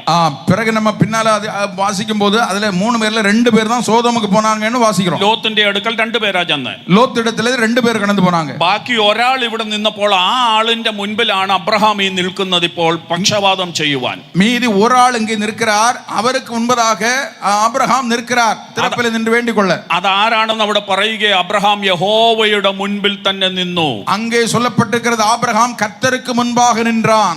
അപ്പം ദൈവവും 2 ദൂതന്മാരും വന്ന് അവർക്ക് വേണ്ടി 16 കിലോ മാവ് എടുത്ത് അപ്പം ഉണ്ടാക്കി ഏറ്റവും നല്ല കാളയെ എടുത്ത് അറുത്ത് അവർക്കുണ്ടാക്കി കൊടുത്തു. 16 കിലോ മാവ് എടുത്ത് നിൽക്കുന്നതിലെ കൊളുമயான ഒരു കാളക്കുട്ടിയെ എടുത്ത് அந்த 3 பேருக்குமாக சமைத்து ஆயத்தம் பண்ணுகிறான். കണക്കില്ലാതെ ദൈവത്തിന് വേണ്ടി കൊടുത്ത ഒരു അബ്രഹാം, കണക്ക് பார்க்காமல் தேவனுக்காக கொடுத்த ஒரு ஆபிரகாம், ഏറ്റവും നല്ലത് ദൈവത്തിന് വേണ്ടി കൊടുത്ത ഒരു അബ്രഹാം, மிகவும் நல்லதை கொடுத்த ஆபிரகாம். അതെന്തിനു വേണ്ടിയായിരുന്നു ദൈവം ഇത് ഇങ്ങനെ ചെയ്യിപ്പിച്ചെന്നറിയാമോ? എதற்காக இப்படி செய்ய வைத்தார் என்று தெரியுமா? 22-ാം അധ്യായത്തിലെ 10-ാമത്തെ പരീക്ഷയിൽ ദൈവം അബ്രഹാമിന്റെ കയ്യിൽ ഇരിക്കുന്നതിൽ ഏറ്റവും നല്ലത് ചോദിക്കാൻ പോവുക. 22-ാം அதிகாரத்திலே ஆபிரகாமுடைய கையில் இருக்கிறதான அல்லது அவனுடைய வாழ்க்கையில் இருக்கிற மிகவும் വിലയേറ പെറ്റ ഒന്നേ ആണ്ടവർ കേൾക്ക പോகிறார். അതിനുവേണ്ടി ദൈവം ഇപ്പോഴേ കൊടുത്തു പഠിപ്പിക്കുകയാണ്. அதற்காக இப்பொழுதே தேவனுக்காக கொடுக்கும்படி அவரை பழக்குவிக்கிறார். ഈ കൊടുക്കുന്ന വിഷയം, ഈ പരീക്ഷ ഇതിനു മുൻപും അബ്രഹാമിന് വന്നിട്ടുണ്ട്. കൊടുക്കുന്ന വിഷയത്തിലെ സോദന இதற்கு മുൻപും ആബ്രഹാമുடைய வாழ்க்கையில വന്നത്. ഒന്നാമത് അത് വന്നത് മുമ്പേ നമ്മൾ കണ്ടു. ലോത്തുമായിട്ട് വേർപിരിഞ്ഞപ്പോൾ ഏറ്റവും നല്ലത് അവൻ വിട്ടുകൊടുത്തു. ലോത്തും അബ്രഹാമും വേർപിരിഞ്ഞപ്പോൾ മികവും നല്ലதை ലോത്തിற்கு അബ്രഹാം കൊടുത്താൻ. അങ്ങനെ അബ്രഹാം അന്നേ ഇത് ശീലിച്ചതാ ഏറ്റവും നല്ലത് കൊടുക്കാൻ. அப்படி அந்த நேரத்திலிருந்தே மிகவும் நல்லதை மற்றவர்களுக்கு கொடுக்க ஆபிரகாம் கற்றுக்கொள்கிறான். അങ്ങനെ അബ്രഹാം ആ കൊടുക്കുന്ന പരീക്ഷ ജയിച്ചു, ഏറ്റവും നല്ലത് കൊടുത്തു. அப்படி மிகவும் நல்லதை மற்றவர்களுக்கு கொடுக்கிற அந்த சோதனையை ஆபிரகாம் ஜெயித்தார். ഇനി 9-ാമത്തെ പരീക്ഷയിലേക്ക് വരാം. ഇനി 9வது சோதனைக்கு நேராக வருவோம். അത് ഉൽപ്പത്തി പുസ്തകം 21-ാം അധ്യായത്തിൽ, അത് ആദിയാഗമം 21-ാം அதிகாரம். അതിന്റെ പേരാണ് വേർപിരിയലിന്റെ പരീക്ഷ. அதுதான் வேறுபிரிக்கப்படுதலாகிய சோதனை. ടെസ്റ്റ് ഓഫ് സെപ്പറേഷൻ, വേർ പിരിക്കപ്പെടുതലാകിയ ശോധனை. ഇവിടെ 21-ാം അധ്യായമായപ്പോഴത്തേന് ഇങ്ങ 21-ാം അധികാരത്തിലേക്ക് നാം വരുമ്പൊழுது അബ്രഹാമിന്റെ വീട്ടിൽ വലിയ ശണ്ടകളും കോലാഹലങ്ങളും ഉണ്ടാകാൻ തുടങ്ങി. ആബ്രഹാമെ കുടുംബത്തിലെ മികവും ശണ്ടകളും കുഴപ്പങ്ങളും ആരംഭിച്ചത്. സാറായിക്ക് ഹാഗാറിനെയും ഇസ്മായേലിനെയും ഒട്ടും സഹിക്കാൻ വയ്യ. ആഹാറയും ഇസ്മവേലയും സാറാൾക്ക് സഹിക്ക കൂടാതിരുന്നത്. അവൾ അബ്രഹാമിനോട് പറഞ്ഞു, ഈ ദാസിയുടെ മകനെയും ദാസിയെയും പുറത്താക്കിയേ പറ്റൂ എന്ന് പറഞ്ഞു. സാറാൾ അബ്രഹാമോട് சொன்னால் இந்த வேலைக்காரியனுடைய பிள்ளையும் வீட்டை விட்டு வெளியே துரத்த வேண்டும் என்று. അബ്രഹാമിന് അത് വലിയ സങ്കടമായി. ആബ്രഹാമുക്ക് மிகவும் ദുഃഖമായിരുന്നത്. കാരണം ഇസ്മായേൽ അവന്റെ മകനാ. കാരണം ഇസ്മവേൽ ആബ്രഹാമുക്ക് പിറന്ന പിള്ളை. അത് വാഗ്ദത്ത സന്തതി അല്ലെങ്കിൽ പോലും അത് അവന്റെ രക്തത്തിൽ നിന്ന് വന്നതാ. വാഗ്ദത്തത്തിൻ സന്തതി ഇല്ല என்றாலும் അവനുடைய രക്തത്തിൽ നിന്ന് പിറന്ന പിള്ളை. സാറായിക്ക് പറയാൻ എളുപ്പമാ, കാരണം അവിടെ ഗർഭപാത്രത്തിൽ ഉണ്ടായതല്ല. സാറാൾക്ക് എളുതാക ചൊല്ലിവിടலாம், കാരണം അവൾ പെറ്റ പിള്ളയല്ല. പക്ഷേ അബ്രഹാമിനെ സംബന്ധിച്ച് അങ്ങനല്ല. എന്നാൽ ആബ്രഹാമെ സംബന്ധിച്ച് അപ്പടിയല്ല. അപ്പൊ ഇവിടെ വേർപിരിയാനുള്ള ഒരു പരീക്ഷയ്ക്ക് വേണ്ടി ദൈവം അബ്രഹാമിനെ കടത്തി വിടുകയാ. இப்பொழுது வேறு பிரித்தலாகி அந்த சோதனைக்கு நேராக ஆபிரகாமை கர்த்தர் கொண்டு வருகிறார். ഈ വേർപിരിയലിന്റെ പരീക്ഷ ഇതിനു മുൻപും അബ്രഹാമിന് വന്നിട്ടുണ്ട്. വേறு பிரித்தலாகிய இந்த சோதனை இதற்கு முன்பும் ஆபிரகாமுக்கு வந்தது. അത് 12-ാം അധ്യായത്തിൽ ദൈവം വിളിച്ചിറക്കുമ്പോൾ പറയുകയാണ്, നിന്റെ പിതൃഭവനത്തെയും ദേശത്തെയും ചാർച്ചക്കാരെയും വിട്ട് നീ ഇറങ്ങിത്തിരിക്കണമെന്ന്. 12-ാം അധികാരം 1-ാം വസനത്തിലെ ആബ്രഹാം അழைத்தபோது நீ உன் இனத்தையும் ஜனத்தையும் சொந்த தேசத்தையும் வீட்டையும் எல்லாவற்றையும் விட்டு பிரிந்து எனக்காக வெளியே வா. അന്ന് അത് പ്രയാസമായിരുന്നെങ്കിലും ഇന്നും ഇത് അബ്രഹാമിന് പ്രയാസമാ, ഇസ്മായേലിനെ വിട്ട് വേർപിരിയുക. அன்றைக்கு ஆபிரகாமுடைய உள்ளத்தில் அது கடினமாக இருந்தது போல இன்றைக்கும் இந்த பிள்ளையும் தாயும் வீட்டை விட்டு வேறு பிரிப்பதும் ஆபிரகாமுக்கு கடினமான ஒன்றாகத்தான் இருந்தது. 21-ാം അധ്യായത്തിന്റെ 11-ാം വാക്യം ഒന്ന് നോക്കിക്കേ. 21-ാം അധികാരം 11-ാം വസനത്തെ വാസിയുங்கள். തന്റെ മകൻ നിമിത്തം ഈ കാര്യം അബ്രഹാമിന് അനിഷ്ടമായെന്നാണ് അവിടെ പറയുന്നത്. തൻ മകനെ കുറിച്ച് சொல்லப்பட்ட இந்த காரியம் ஆபிரகாமுக்கு மிகவும் துக்கமா இருந்தது. അപ്പോൾ അബ്രഹാമിന് അത് അത്ര വലിയ സന്തോഷമുള്ള കാര്യമല്ല, പക്ഷേ ചെയ്തേ പറ്റൂ. ஆனால் ஆபிரகாமுக்கு சந்தோஷமுள்ள காரியம் இல்லாமல் இருந்தாலும் ആബ്രഹാമുക്ക് അത് ചെയ്തുதான் ആക வேண்டும். അത് മാത്രമല്ല, സാറ മാത്രമല്ല ഇപ്പോ ഇത് പറഞ്ഞത്, ദൈവവും അബ്രഹാമിനോട് പറഞ്ഞു, നീ സാറ പറഞ്ഞതുപോലെ കേക്ക്. സാറാൾ மட்டுமல்ல இதை சொன்னது, அதைத் தொடர்ந்து தேவனும் ஆபிரகாமோடு சொல்லுகிறார், சாராள் சொல்வதை நீ கேட்க வேண்டும் என்று. അപ്പം ഇവിടെ വേർപിരിയാൻ തീരുമാനിച്ചു. இங்கே வேறு പിരിക്കപ്പെടുവதற்கு തീരുമാനം എടുக்கிறார். അങ്ങനെ അത് അബ്രഹാമിന് അടുത്ത ഏറ്റവും വലിയ പരീക്ഷയ്ക്ക് വേണ്ടി ഒരുക്കുകയാണ്. അടുത്ത മികപ്പെരിയ സോധനയ്ക്കാக இப்பொழுது இதை வைத்து தேவன் அவனை ஆயத்தப்படுத்துகிறார். അടുത്ത പരീക്ഷയിലും ഒരു വലിയ വേർപിരിയലിന്റെ വക്കിലേക്ക് വരുവാൻ തുടങ്ങുകയാണ്. അടുത്ത സോധനയിലും ഇതുപോലെ ഒരു വേർപിരിക്കപ്പെട വേണ്ടിയ സോധനയ്ക്ക് നേരായി കടന്നു വരുகிறார். അങ്ങനെ 9-ാമത്തെ പരീക്ഷയും അബ്രഹാം ജയിച്ചു. അവസാനം ഇസ്മായേലിനെ പറഞ്ഞു വിട്ടു. 9வது സോധനയിലും ആബ്രഹാം ജയിത്താൻ, കടൈസിലെ ഇസ്മവേലയും ആഹാരയും പിരിത്തു വിടുகிறார். ഇനിയും 10-ാമത്തെ പരീക്ഷയിൽ ഏറ്റവും വലിയ പരീക്ഷയിലേക്ക് വരികയാണ്. കടൈസിயாக 10வது மிகவும் முக்கியமான பரீட்சைக்கு நேராக வருகிறார். 22-ാം അധ്യായം 1-2 വാക്യങ്ങൾ ഒന്ന് വായിക്കാം. 22-ாம் அதிகாரம் முதல் 2 வசனங்களையும் வாசிக்கலாம். இந்த காரியங்கள் நடந்த பின்பு தேவன் ஆபிரகாமை சோதித்தார். எப்படி எனில் அவர் அவனை நோக்கி ஆபிரகாமே என்றார். அவன் இதோ அடியேன் என்றான்.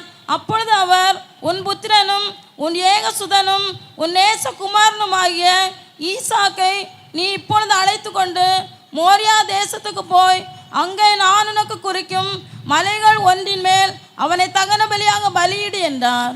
മതി. 22-ാം അധ്യായത്തിലെ 10-ാമത്തെ പരീക്ഷയ്ക്ക് ഞാൻ കൊടുക്കുന്ന പേരാണ് ആരാധനയുടെ പരീക്ഷ. 22-ാം അധികാരത്തിലെ വന്ന സോധനയ്ക്ക് ഞാൻ കൊടുക്കുന്ന പേർதான் ആരാധനയിൽ വരുന്ന സോധന. ഈ പരീക്ഷ, ഈ 10-ാമത്തെ പരീക്ഷയ്ക്ക് വേണ്ടിയാണ് 12-ാം അധ്യായം തൊട്ട് 21-ാം അധ്യായം വരെ 9 പരീക്ഷകളിൽ കൂടെ ദൈവം അബ്രഹാമിനെ കടത്തിക്കൊണ്ടുവന്നത്. 12-ാം അധികാരത്തിലിருந்து 22-ാം അധികാരം വരയ്ക്കും ആബ്രഹാമെ നടത്തി കൊണ്ടുവന്ന പാതകളെല്ലാം இந்த 10வது மிக முக்கியமான சோதனைக்கு ஆபிரகாமை ஆயத்தப்படுத்திக் கொண்டே வந்தார். ഇവിടെ ഞാൻ ഇനിയും നിങ്ങൾക്ക് വേഗത്തിൽ നിങ്ങളുടെ മനസ്സുകളെ ഒന്ന് ഓർപ്പിക്കാനായിട്ട് ഞാൻ പറയാം. சீக்கிரமாய் முடிக்கும்படியாக வேகமாய் சில காரியங்களை உங்களோடு சொல்ல விரும்புகிறேன். 1-ാമത്തെ പരീക്ഷ അനുസരണത്തിന്റെ പരീക്ഷ. முதலாவது பரீட்சை சோதனை, கீழ்ப்படிதலாகிய சோதனை. ഞാൻ വിവരിക്കുന്നില്ല, പക്ഷെ നിങ്ങളതൊന്ന് ചിന്തിച്ചു നോക്കണം, ഇതിനകത്ത് ഇതുണ്ടോ ഇല്ലയോ എന്ന്. ഈ 10-ാമത്തെ പരീക്ഷയിൽ അതുണ്ടോ ഇല്ലയോ എന്ന്. இரண்டாவது சோதனையில இந்த முதல் பரீட்சையினுடைய தாக்கம் உண்டா இல்லையோ என்று நீங்கள் அதை நிதானித்து பாருங்கள். ഒന്നാമത്തേത് അനുസരണം. முதலாவது கீழ்ப்படிதலாகிய சோதனை. ഇവിടെ ദൈവം അബ്രഹാമിനോട് അത് ആവശ്യപ്പെടുകയാണ്. இங்கே இந்த 10 பத்தாவது சோதனையிலையும் அந்த கீழ்ப்படிதல் அவனுக்கு தேவை என்பதை தேவன் உணர்த்துகிறார். രണ്ടാമത്തേത് സെൽഫിഷ്നെസ് എന്ന് നാം കണ്ടു. இரண்டாவது சுயநலம் என்பதை பார்த்தோம். അവിടെ എന്റേതെന്ന് എന്റെ ഞാനാണ് എനിക്കുള്ളതാണ് ഏറ്റവും വലുത് എന്ന് പറഞ്ഞ അബ്രഹാമിനെ കൊണ്ട് ദൈവം തിരുത്തിപ്പിക്കുകയാണ്. நான் தான் எனக்குள்ளதுதான் பெரியது என்று சொல்லக்கூடிய மனநிலைமையை தேவன் ஆபிரகாமை விட்டு மாற்றினார். ആ ടെസ്റ്റ് ഓഫ് സെൽഫിഷ്നെസ് വീണ്ടും അബ്രഹാമിന്റെ ജീവിതത്തിൽ വരുന്നത് 20-ാം അധ്യായത്തിലാണ് അത് വരുന്നത്. மறுபடியும் 20-ஆம் அதிகாரத்திலே அந்த சுயநலம் என்கிற சோதனை வருகிறது. അത് ഞാൻ ഇപ്പോൾ എടുക്കാൻ സമയമില്ലാത്തതുകൊണ്ട് അങ്ങ് വിടുകയാണ്. നേരമില്ലാത്തപടിയാലേ அதை நான் വിടുகிறேன். പക്ഷേ ഇവിടെയും 22-ാം അധ്യായത്തിലെ ഈ 10-ാമത്തെ പരീക്ഷയിൽ സ്വാർത്ഥതയുടെ എന്റേതെന്ന് പറഞ്ഞ് എന്റെ ഇസാക്ക് എന്ന് പറഞ്ഞുകൊണ്ടിരുന്നതിനെ വിട്ടുകൊടുക്കുവാൻ ദൈവം ആവശ്യപ്പെടുകയാണ്. ஆனால் இங்கே 10வது முக்கியமான அந்த சோதனையிலும் கூட அந்த சுயநலமாக என்னுடைய ஈசாக்கு என்று அவன் பிடித்துக் கொண்டிருந்த அந்த காரியத்தை விட்டு கொடுக்கும்படி தேவன் விரும்புகிறார். മൂന്നാമത്തേത് ടെസ്റ്റ് ഓഫ് വാല്യൂസ്, മൂല്യങ്ങളുടെ പരീക്ഷ. மூன்றாவது மிக முக்கியமான சோதனைகள் அந்த വാല്യൂ ആகிയ പരീക്ഷ. അത് എനിക്ക് ദൈവമാണോ വലുത് അതോ എന്റെ കൺമുൻപിൽ കാണുന്ന നന്മയാണോ വലുത് എന്ന പരീക്ഷ.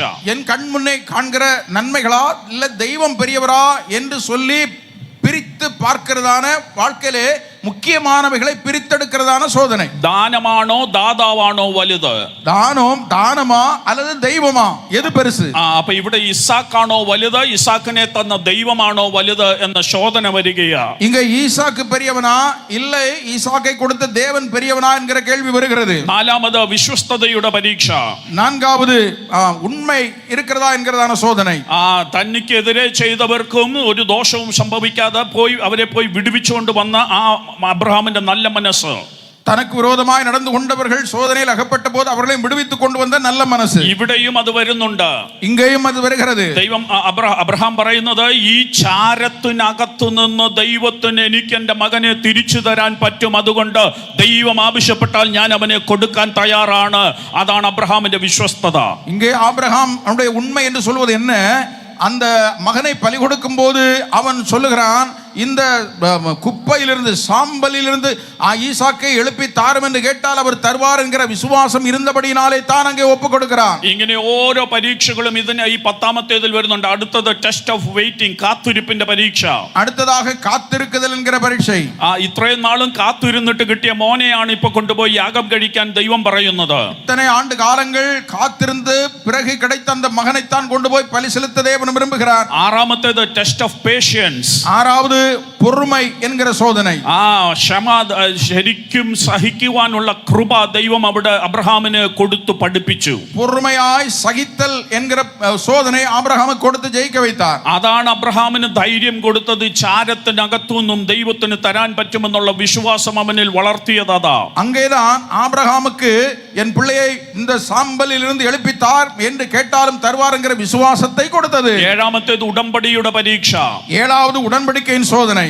ഈ ഉടമ്പടിയെ ആസ്പദമാക്കിയാണ് ബാക്കിയുള്ള അനുഗ്രഹം മുഴുവൻ ഇനി തലമുറകളിലേക്ക് കൈമാറേണ്ടത്. இந்த உடன்படிக்கையை അടിസ്ഥാനമാക്കിத்தான் வருகிற தலைமுறைகளுக்கெல்லாம் தேவன் ஆசீர்வாதங்களை கொடுக்க வேண்டியிருந்தது. പക്ഷേ ഇപ്പൊ തന്നിരിക്കുന്ന ഈ തലമുറയാണ് കൊണ്ടുപോയി യാഗം കഴിക്കാൻ പറയുന്നത്. അങ്ങനെയെങ്കിൽ ഈ ഉടമ്പടി ഇവിടെ അവസാനിക്കുമെന്നാ ചിന്തിക്കേണ്ടത്. ஆனால் இப்பொழுது தந்திருக்கிற உன்னுடைய சந்ததிக்கு ஆசீர்வதிப்பேன் என்று சொன்னவர் இப்போ சந்ததியையே கொண்டு போய் பலியிட சொல்லுகிறார். எனவே அப்படி சொல்லுகிற தேவன் எப்படி இந்த வாக்குத்தத்தத்தை நிறைவேற்ற முடியும் என்கிற சந்தேகம் அவனுக்கு வந்திருக்க கூடும். പക്ഷേ ഉടമ്പടിയുടെ പരീക്ഷയും അബ്രഹാം ജയിച്ചതുപോലെ ഇവിടെയും അബ്രഹാം അത് വിശ്വസിച്ചു. ദൈവം അത് ചെയ്യുമെന്ന് വിശ്വസിച്ചു. ஆனால் இங்கேயும் கூட உடன்படிக்கை தந்தவர் உண்மையுள்ளவர், எனவே இதையும் ஆண்டவர் நிறைவேற்றுவார் என்று ஆபிரகாம் அதை பரிபூர்ணமாக விசுவாசித்தார். എട്ടാമത്തേത് കൊടുക്കുന്ന പരീക്ഷ. எட்டாவது கொடுக்கிற சோதனை. ഏറ്റവും നല്ലത് കൊടുക്കുക. மிகவும் நல்லதை கொடுக்க வேண்டும். അബ്രഹാമിന് അത് 10-ാമത്തെ പരീക്ഷയിൽ അത് ആവശ്യം വന്നു. 10வது சோதனைக்கு முன்பாக இந்த சோதனையிலும் அவன் ஜெயிக்க வேண்டியது இருந்தது. അത് അവൻ അവിടെ ജയിച്ചു. ഇവിടെയും അത് ആവശ്യമായി വന്നിരിക്കുകയായി. ഇപ്പം அங்கேயும் ஜெயித்தான், இப்பொழுதும் அந்த சோதனையில் ஜெயித்தது தேவையாக இருந்தது. അവന്റെ ഏറ്റവും നല്ലത് അവന്റെ മകനായ ഇസാക്കിനെ കൊണ്ടുപോയി യാഗം കൊടുക്കണം. ஆபிரகாமுடைய வாழ்க்கையிலே மிகவும் நல்லதும் முக்கியமானதும் தேவையானதுமாக இருந்த அவருடைய மகனை இப்பொழுது பலி கொடுக்க வேண்டியது இருந்தது. 9ാമത്തെ പരീക്ഷ വേർപിരിയലിന്റെ പരീക്ഷ. 9வது சோதனை വേறு பிரிதலாகிய சோதனை. അതിനുവേണ്ടി ദൈവം അബ്രഹാമിനെ ഇഷ്മായേലിനെ ഒരുക്കിയതുപോലെ ഇപ്പോൾ ഇസാക്കിൽ നിന്ന് അബ്രഹാം വേർപിരിയാൻ വേണ്ടിയുള്ള ഒരു ഒരുക്കം ദൈവം ഇവിടെ ചെയ്തതാണ്. ഇസ്മവേலை ஆபிரகாமிலிருந்து தேவன் பிரித்தெடுத்தது போல இப்பொழுது ஈசாக்கையும் ആബ്രഹാമിടത്തിൽ നിന്ന് പിരിത്തെടുപ്പதற்கான ഒരു സോധനയെ കൊടുക്കുകയാണ്. അപ്പോൾ 1 മുതൽ 9 വരെയുള്ള പരീക്ഷകളിൽ കൂടെ ഒരുക്കിയാണ് ദൈവം 10ാമത്തെ വലിയ പരീക്ഷയിൽ അബ്രഹാമിനെ കൊണ്ടുവന്നത്. 1 മുതൽ 9 വരെക്കുമുള്ള സോധനകളിൽ ஒவ்வொன்றிலும் ஆபிரகாமை தேவன் ஆயத்தப்படுத்தி தான் 10வது பெரிய சோதனைக்குள்ளே கொண்டு வருகிறார். ഈ ഒരു രഹസ്യം മനസ്സിലാകുന്നിടം വരെ, இந்த ஒரு ரகசியம் புரிந்து கொள்ளுகிற வரை എന്റെ മനസ്സിനകത്ത് പലപ്പോഴും ഒരു ചോദ്യം ഉണ്ടായിരുന്നു. என் மனதிற்குள்ளே பல நேரங்களில் ஒரு கேள்வி உண்டாயிருந்தது. ഞാൻ കൊച്ചുനാളിൽ തൊട്ടേ അബ്രഹാമിന്റെ പ്രസംഗം പലരും പ്രസംഗിക്കുന്ന കേട്ടിട്ടുണ്ട്. എൻ சிறு பருவத்திலிருந்தே பலரும் ஆபிரகாமை குறித்து பிரசங்கிப்பதை நான் கேட்டிருக்கிறேன். അബ്രഹാമിന് ഭയങ്കര വിശ്വാസമായിരുന്നു, അതുകൊണ്ട് ദൈവം പറഞ്ഞ ഉടനെ കൊണ്ടുപോയി യാഗം കഴിച്ചു എന്നൊക്കെ പറഞ്ഞ് പ്രസംഗിക്കുന്നത് കേട്ടിട്ടുണ്ട്. ஆபிரகாம் தேவனிடத்தில் விசுவாசமுள்ளவனாயிருந்தான், எனவே அவர் சொன்ன உடனே கொண்டு போய் ஈசாக்கை பலியிட்டான் என்று சொல்வதை கேட்டிருக்கிறேன். പക്ഷേ എന്റെ ചിന്തയെ ഒന്ന് മാറ്റാൻ തുടങ്ങിയത് എപ്പോഴാണെന്ന് ചോദിച്ചാൽ, ஆனால் என்னுடைய சிந்தனையை எப்பொழுது தேவன் மாற்றினார் என்றால், ഞാൻ ഒരു പിതാവായി കഴിഞ്ഞപ്പോഴാണ് എന്റെ ചിന്ത മാറി ചിന്തിക്കാൻ തുടങ്ങിയത്. நான் ஒரு தகப்பனாக மாற்றப்பட்ட பொழுதுதான் என்னுடைய சிந்தனை மாறினது. 9 വർഷം കാത്തിരുന്ന ശേഷമാണ് എനിക്കൊരു തലമുറയെ ദൈവം തന്നത്. 9 வருஷம் காத்திருப்பதற்கும் ஜெபத்திற்கும் பிறகுதான் எனக்கு ஒரு தலைமுறை ஆண்டவர் கொடுத்தார். അത് കഴിഞ്ഞ് ഈ ഭാഗം വായിക്കുമ്പോൾ ഞാൻ ഓർത്തു, 9 വർഷം കഴിഞ്ഞ് കിട്ടിയ എന്റെ മോനെ ഇങ്ങനെ കൊണ്ടുപോയി യാഗം കഴിക്കാൻ പറഞ്ഞാൽ എന്നെ കൊണ്ട് പറ്റുമോ എന്ന് ഞാൻ ചിന്തിച്ചു. இந்த பகுதியை நான் வாசிக்கும் பொழுது 9 வருடம் காத்திருந்து பெற்ற என்னுடைய பிள்ளையை தேவன் கொண்டு பலி கொடுக்க சொன்னால் என்னால் அது முடியுமா என்று சிந்தித்தேன். അങ്ങനെയെങ്കിൽ 25 വർഷം വാഗ്ദത്തം കിട്ടിയ കഴിഞ്ഞ് അബ്രഹാം കാത്തിരുന്നു. 25 ആണ്ടുകൾ വാഗ്ദത്തത്തിற்காக അവൻ കാത്തിരുந்தான். പക്ഷേ 25 വർഷം അല്ല വാസ്തവത്തിൽ കാത്തിരുന്നത്, അതിനു മുൻപേ അബ്രഹാമിന്റെ കല്യാണം കഴിഞ്ഞത്. അപ്പൊ കല്യാണം കഴിഞ്ഞ നാള് തൊട്ട് കാത്തിരിക്കുക. ஆனால் இந்த வாக்குத்தத்தம் கொடுப்பதற்கு முன்பதாகவே பல வருடங்களுக்கு முன்பு அவனுக்கு திருமணமானது, அதிலிருந்தே അവൻ കാത്തിരിக்கிறான். അപ്പൊ അങ്ങനെയാണെങ്കിൽ നിങ്ങളൊന്ന് ഉദ്ദേശിച്ചോ, ഒരു 25ാമത്തെ വയസ്സിൽ അബ്രഹാമിന്റെ കല്യാണം നടന്നെങ്കിൽ 100ാമത്തെ വയസ്സിൽ മകൻ കിട്ടുമ്പോൾ 75 വർഷം കാത്തിരുന്ന് കിട്ടിയ ഒരു മോന. 25வது வயதிலே ஆபிரகாமுக்கு கல்யாணம் திருமணம் நடந்திருந்தது என்று நாம் எடுத்துக்கொண்டாலும் 100வது വയതിൽ ഇത് கிடைத்தென்றால் 75 ആണ്ടുകൾ അവൻ കാത്തിരുന്നിരിക്കുകയാണ്. ആ മകനെയാണ് ഒരു രാത്രിയിൽ ദൈവം വിളിച്ചിട്ട് പറയുന്നത്, നാളെ കൊണ്ടുപോയി യാഗം കഴിക്കുന്ന. அப்படிப்பட்ட ஒரு மகனைத்தான் ஒரு இரவிலே ஆண்டவர் அழைத்து சொல்லுகிறார், நாளைக்கு உன்னுடைய மகனை கொண்டு போய் பலி செலுத்து. അത് അത്ര എളുപ്പമാണോ എന്ന് ഒരു പിതാവിന്റെ സ്ഥാനത്ത് നിന്ന് ഞാൻ ചിന്തിച്ചു. அது அவ்வளவு எளிதான காரியமா என்று ஒரு தகப்பனுடைய ஸ்தானத்தில் நின்று நான் கொஞ்சம் யோசித்தேன். അപ്പോഴാണ് ദൈവം എന്നെ ഈ ഒരു മർമ്മം ഇങ്ങനെ പഠിപ്പിക്കുവാൻ തുടങ്ങിയത്. அப்பொழுதுதான் கர்த்தர் இப்படி ஒரு ரகசியத்தை எனக்கு சொல்லிக் கொடுத்தார். അപ്പം ദൈവം എന്നോട് പറഞ്ഞു, கர்த்தர் என்னோடு சொன்னார், ഒറ്റ രാത്രി കൊണ്ടല്ല ഞാൻ അബ്രഹാമിനെ ഇതിനു വേണ്ടി ഒരുക്കിയത്. ஒரே இரவிலே ஆபிரகாம் அப்படி செய்யும்படி நான் சொல்லவில்லை. കഴിഞ്ഞ 25 വർഷമായിട്ട് ഞാൻ അവനെ ഘട്ടം ഘട്ടമായി ഓരോ പരീക്ഷകളിലൂടെ കടത്തിവിട്ടാണ് ഞാൻ ഇവനെ ഇതിനു വേണ്ടി ഒരുക്കിയത്. கடந்த 25 ஆண்டுகளாக ஒவ்வொரு காலகட்டங்களாக அவனை இந்த சோதனைக்கென்று ஆயத்தப்படுத்தி கொண்டு வந்து நான் இப்பொழுது அவனிடத்திலே சொன்னேன். ഈ പരീക്ഷയുടെ പേര് ഞാൻ പറഞ്ഞു ആരാധനയുടെ പരീക്ഷ. இந்த சோதனையுடைய பெயரை சொன்னேன், ஆராதனையிலே வருகிற சோதனை. നിങ്ങൾക്ക് ഇനിയും സമയമുണ്ടെങ്കിൽ വീട്ടിൽ ചെന്ന് നിങ്ങൾ ഇത് എല്ലാം ഒന്ന് ധ്യാനിക്കണം. വീട്ടിലെ പോയി നേരം கிடைக்கும்போது இவைகள் எல்லாவற்றையும் நீங்கள் தியானிக்க வேண்டும். ആരാധനയിൽ എന്താണ് ആവശ്യമെന്ന് നിങ്ങൾക്ക് അന്നേരം ഇതിനെക്കുറിച്ച് നല്ല വ്യക്തമായ ഒരു ചിത്രം, ആരാധനയുടെ ചിത്രം കിട്ടും. ஆராதனையினுடைய ஒரு படம் எப்போ இதை நீங்கள் தியானிக்கும், வீட்டிலே போய் தியானிக்கும் போது சரியான ആരാധന എന്നാൽ என்ன என்பது கிடைக்கும் உங்களுக்கு. അവിടെ ഒന്നാമത് നടക്കേണ്ടത് ദൈവം വിളിക്കുന്ന ഉടനെ, ആരാധനയ്ക്ക് വിളിക്കുന്ന ഉടനെ അടിയനിതാ എന്ന് പറയാനുള്ള മനസ്സുണ്ടാകണം. അത് അബ്രഹാമിനുണ്ടായി. ആരാധനയ്ക്ക് தேவன் நம்மை அழைக்கும் போது இதோ அடியேன் நான் இருக்கிறேன், அதற்கு ஆயத்தமா என்று நாம் சொல்ல வேண்டும். அந்த இருதயம் ആബ്രഹാമുக்கு இருந்தது. വല്ലവരുടെ നിർബന്ധത്തിനോ പാസ്റ്റർ വഴക്ക് പറയും എന്നുള്ളത് കൊണ്ടല്ല ഞാനും നിങ്ങളും ആരാധനയ്ക്ക് വരേണ്ടത്. ദൈവത്തോടുള്ള കടപ്പാട് കൊണ്ടാണ് നമ്മൾ സഭായോഗത്തിന് ആരാധനയ്ക്ക് വരേണ്ടത്. தேவன் என்னை எதிர்பார்ப்பார் என்கிற எண்ணம் தானே தவிர மற்றவர்கள் என்னை அழைப்பார்களே, போகாவிட்டால் ஏதாவது சொல்வார்களே என்பதற்காக நாம் ஆராதனைக்கு வரக்கூடாது. അത് കഴിഞ്ഞ് ആരാധനയ്ക്ക് ഒരുക്കപ്പെട്ട സാധനങ്ങളുമായിട്ടാണ് അബ്രഹാം ആരാധനയ്ക്ക് പോകുന്നത്. அது மட்டுமல்ல, ஆயத்தப்படுத்தப்பட்ட பொருட்களையும் கையில் எடுத்துக்கொண்டு ஆராதனைக்கு ஆபிரகாம் கடந்து போகிறார். വിറകുണ്ട്, അത് വീട്ടിൽ നിന്ന് ഒരുക്കിയെടുത്ത വിറക. வீட்டில் ஆயத்தப்படுத்தி கையில் எடுக்கப்பட்ட விறகு, കൂടെ കൊണ്ടുപോകുന്നത് യാഗവസ്തു ഇസാക്ക്. பலி செலுத்தக்கூடிய பொருள் ஈசாக்கு. അന്ന് പറഞ്ഞാൽ ആരാധനയ്ക്ക് ഞാനും നിങ്ങളും പോകുമ്പോൾ നമ്മുടെ യാഗവസ്തുവായ സ്തുതി സ്തോത്രങ്ങൾ വീട്ടിൽ നിന്നേ ഒരുക്കിക്കൊണ്ട് വേണം ആരാധന സ്ഥലത്ത് വരാൻ. அப்படியானால் ஆராதனைக்கு போகும்போது பலி பொருட்களாகிய துதியையும் ஸ்தோத்திரத்தையும் വീട്ടിലിരുന്നേ നാം എടുത്തുകൊണ്ട് പോക வேண்டும். ഇവിടെ വന്നു കഴിഞ്ഞിട്ട് പാസ്റ്റർമാരെ ഹല്ലേലൂയ പറയാം, അല്ലെങ്കിൽ വർഷിപ്പ് ടീം സ്തോത്രം ചെയ്യ കൈ ഉയർത്തെന്ന് പറയുമ്പോഴല്ല ആരാധന ഉയരേണ്ടത്. ഇത് വീട്ടിൽ നിന്ന് ഒരുക്കിക്കൊണ്ട് സ്തോത്രവുമായിട്ട് വേണം വരാൻ. இங்கே நின்ற பிறகு ஆராதனை நடத்துகிறவர்கள் நம்மை உற்சாகப்படுத்தும் போது மட்டுமல்ல, വീട്ടിലിருந்து വരുമ്പോഴേ നാം ആരാധന മൂടിലെ വര வேண்டும். അങ്ങനെ വരുന്ന ആരാധനയിൽ നടക്കുന്ന അടുത്ത കാര്യം, அப்படி ஆராதனையில் நாம் வரும்பொழுது நடக்கிற அடுத்த காரியம், അവിടെ ദൈവ ശബ്ദം മുഴങ്ങും. அங்கே தேவனுடைய சத்தம் கேட்கப்படும். അബ്രഹാമിനോട് വിളിച്ചു പറഞ്ഞു, അബ്രഹാമേ അബ്രഹാമേ ബാലന്റെ മേൽ കൈവയ്ക്കരുതെന്നൊരു ദൈവ ശബ്ദം മുഴങ്ങി. அங்கே தேவனுடைய சத்தம் கேட்கப்பட்டது. அப்ரஹாமே அப்ரஹாமே, അവൻ മേലെ ഇസാക്കിൻ മേൽ ഉൻ കൈயை போடாதே. അപ്പം ആരാധനയിൽ ദൈവ ശബ്ദം ഉണ്ടാകും. ആരാധനയിലെ தேவனுடைய சத்தம் கேட்கப்படும். ദൈവ ശബ്ദം ഉണ്ടാകുക മാത്രമല്ല, தேவனுடைய சத்தம் கேட்கப்படுகிறது மட்டுமല്ല, ഏതൊരു പ്രശ്നവുമായിട്ടാണോ അബ്രഹാം ആമേൻ ഭാരത്തോടെ വന്നത്, അതിനുള്ള പരിഹാരവും ദൈവം അപ്പുറത്തൊരുക്കി.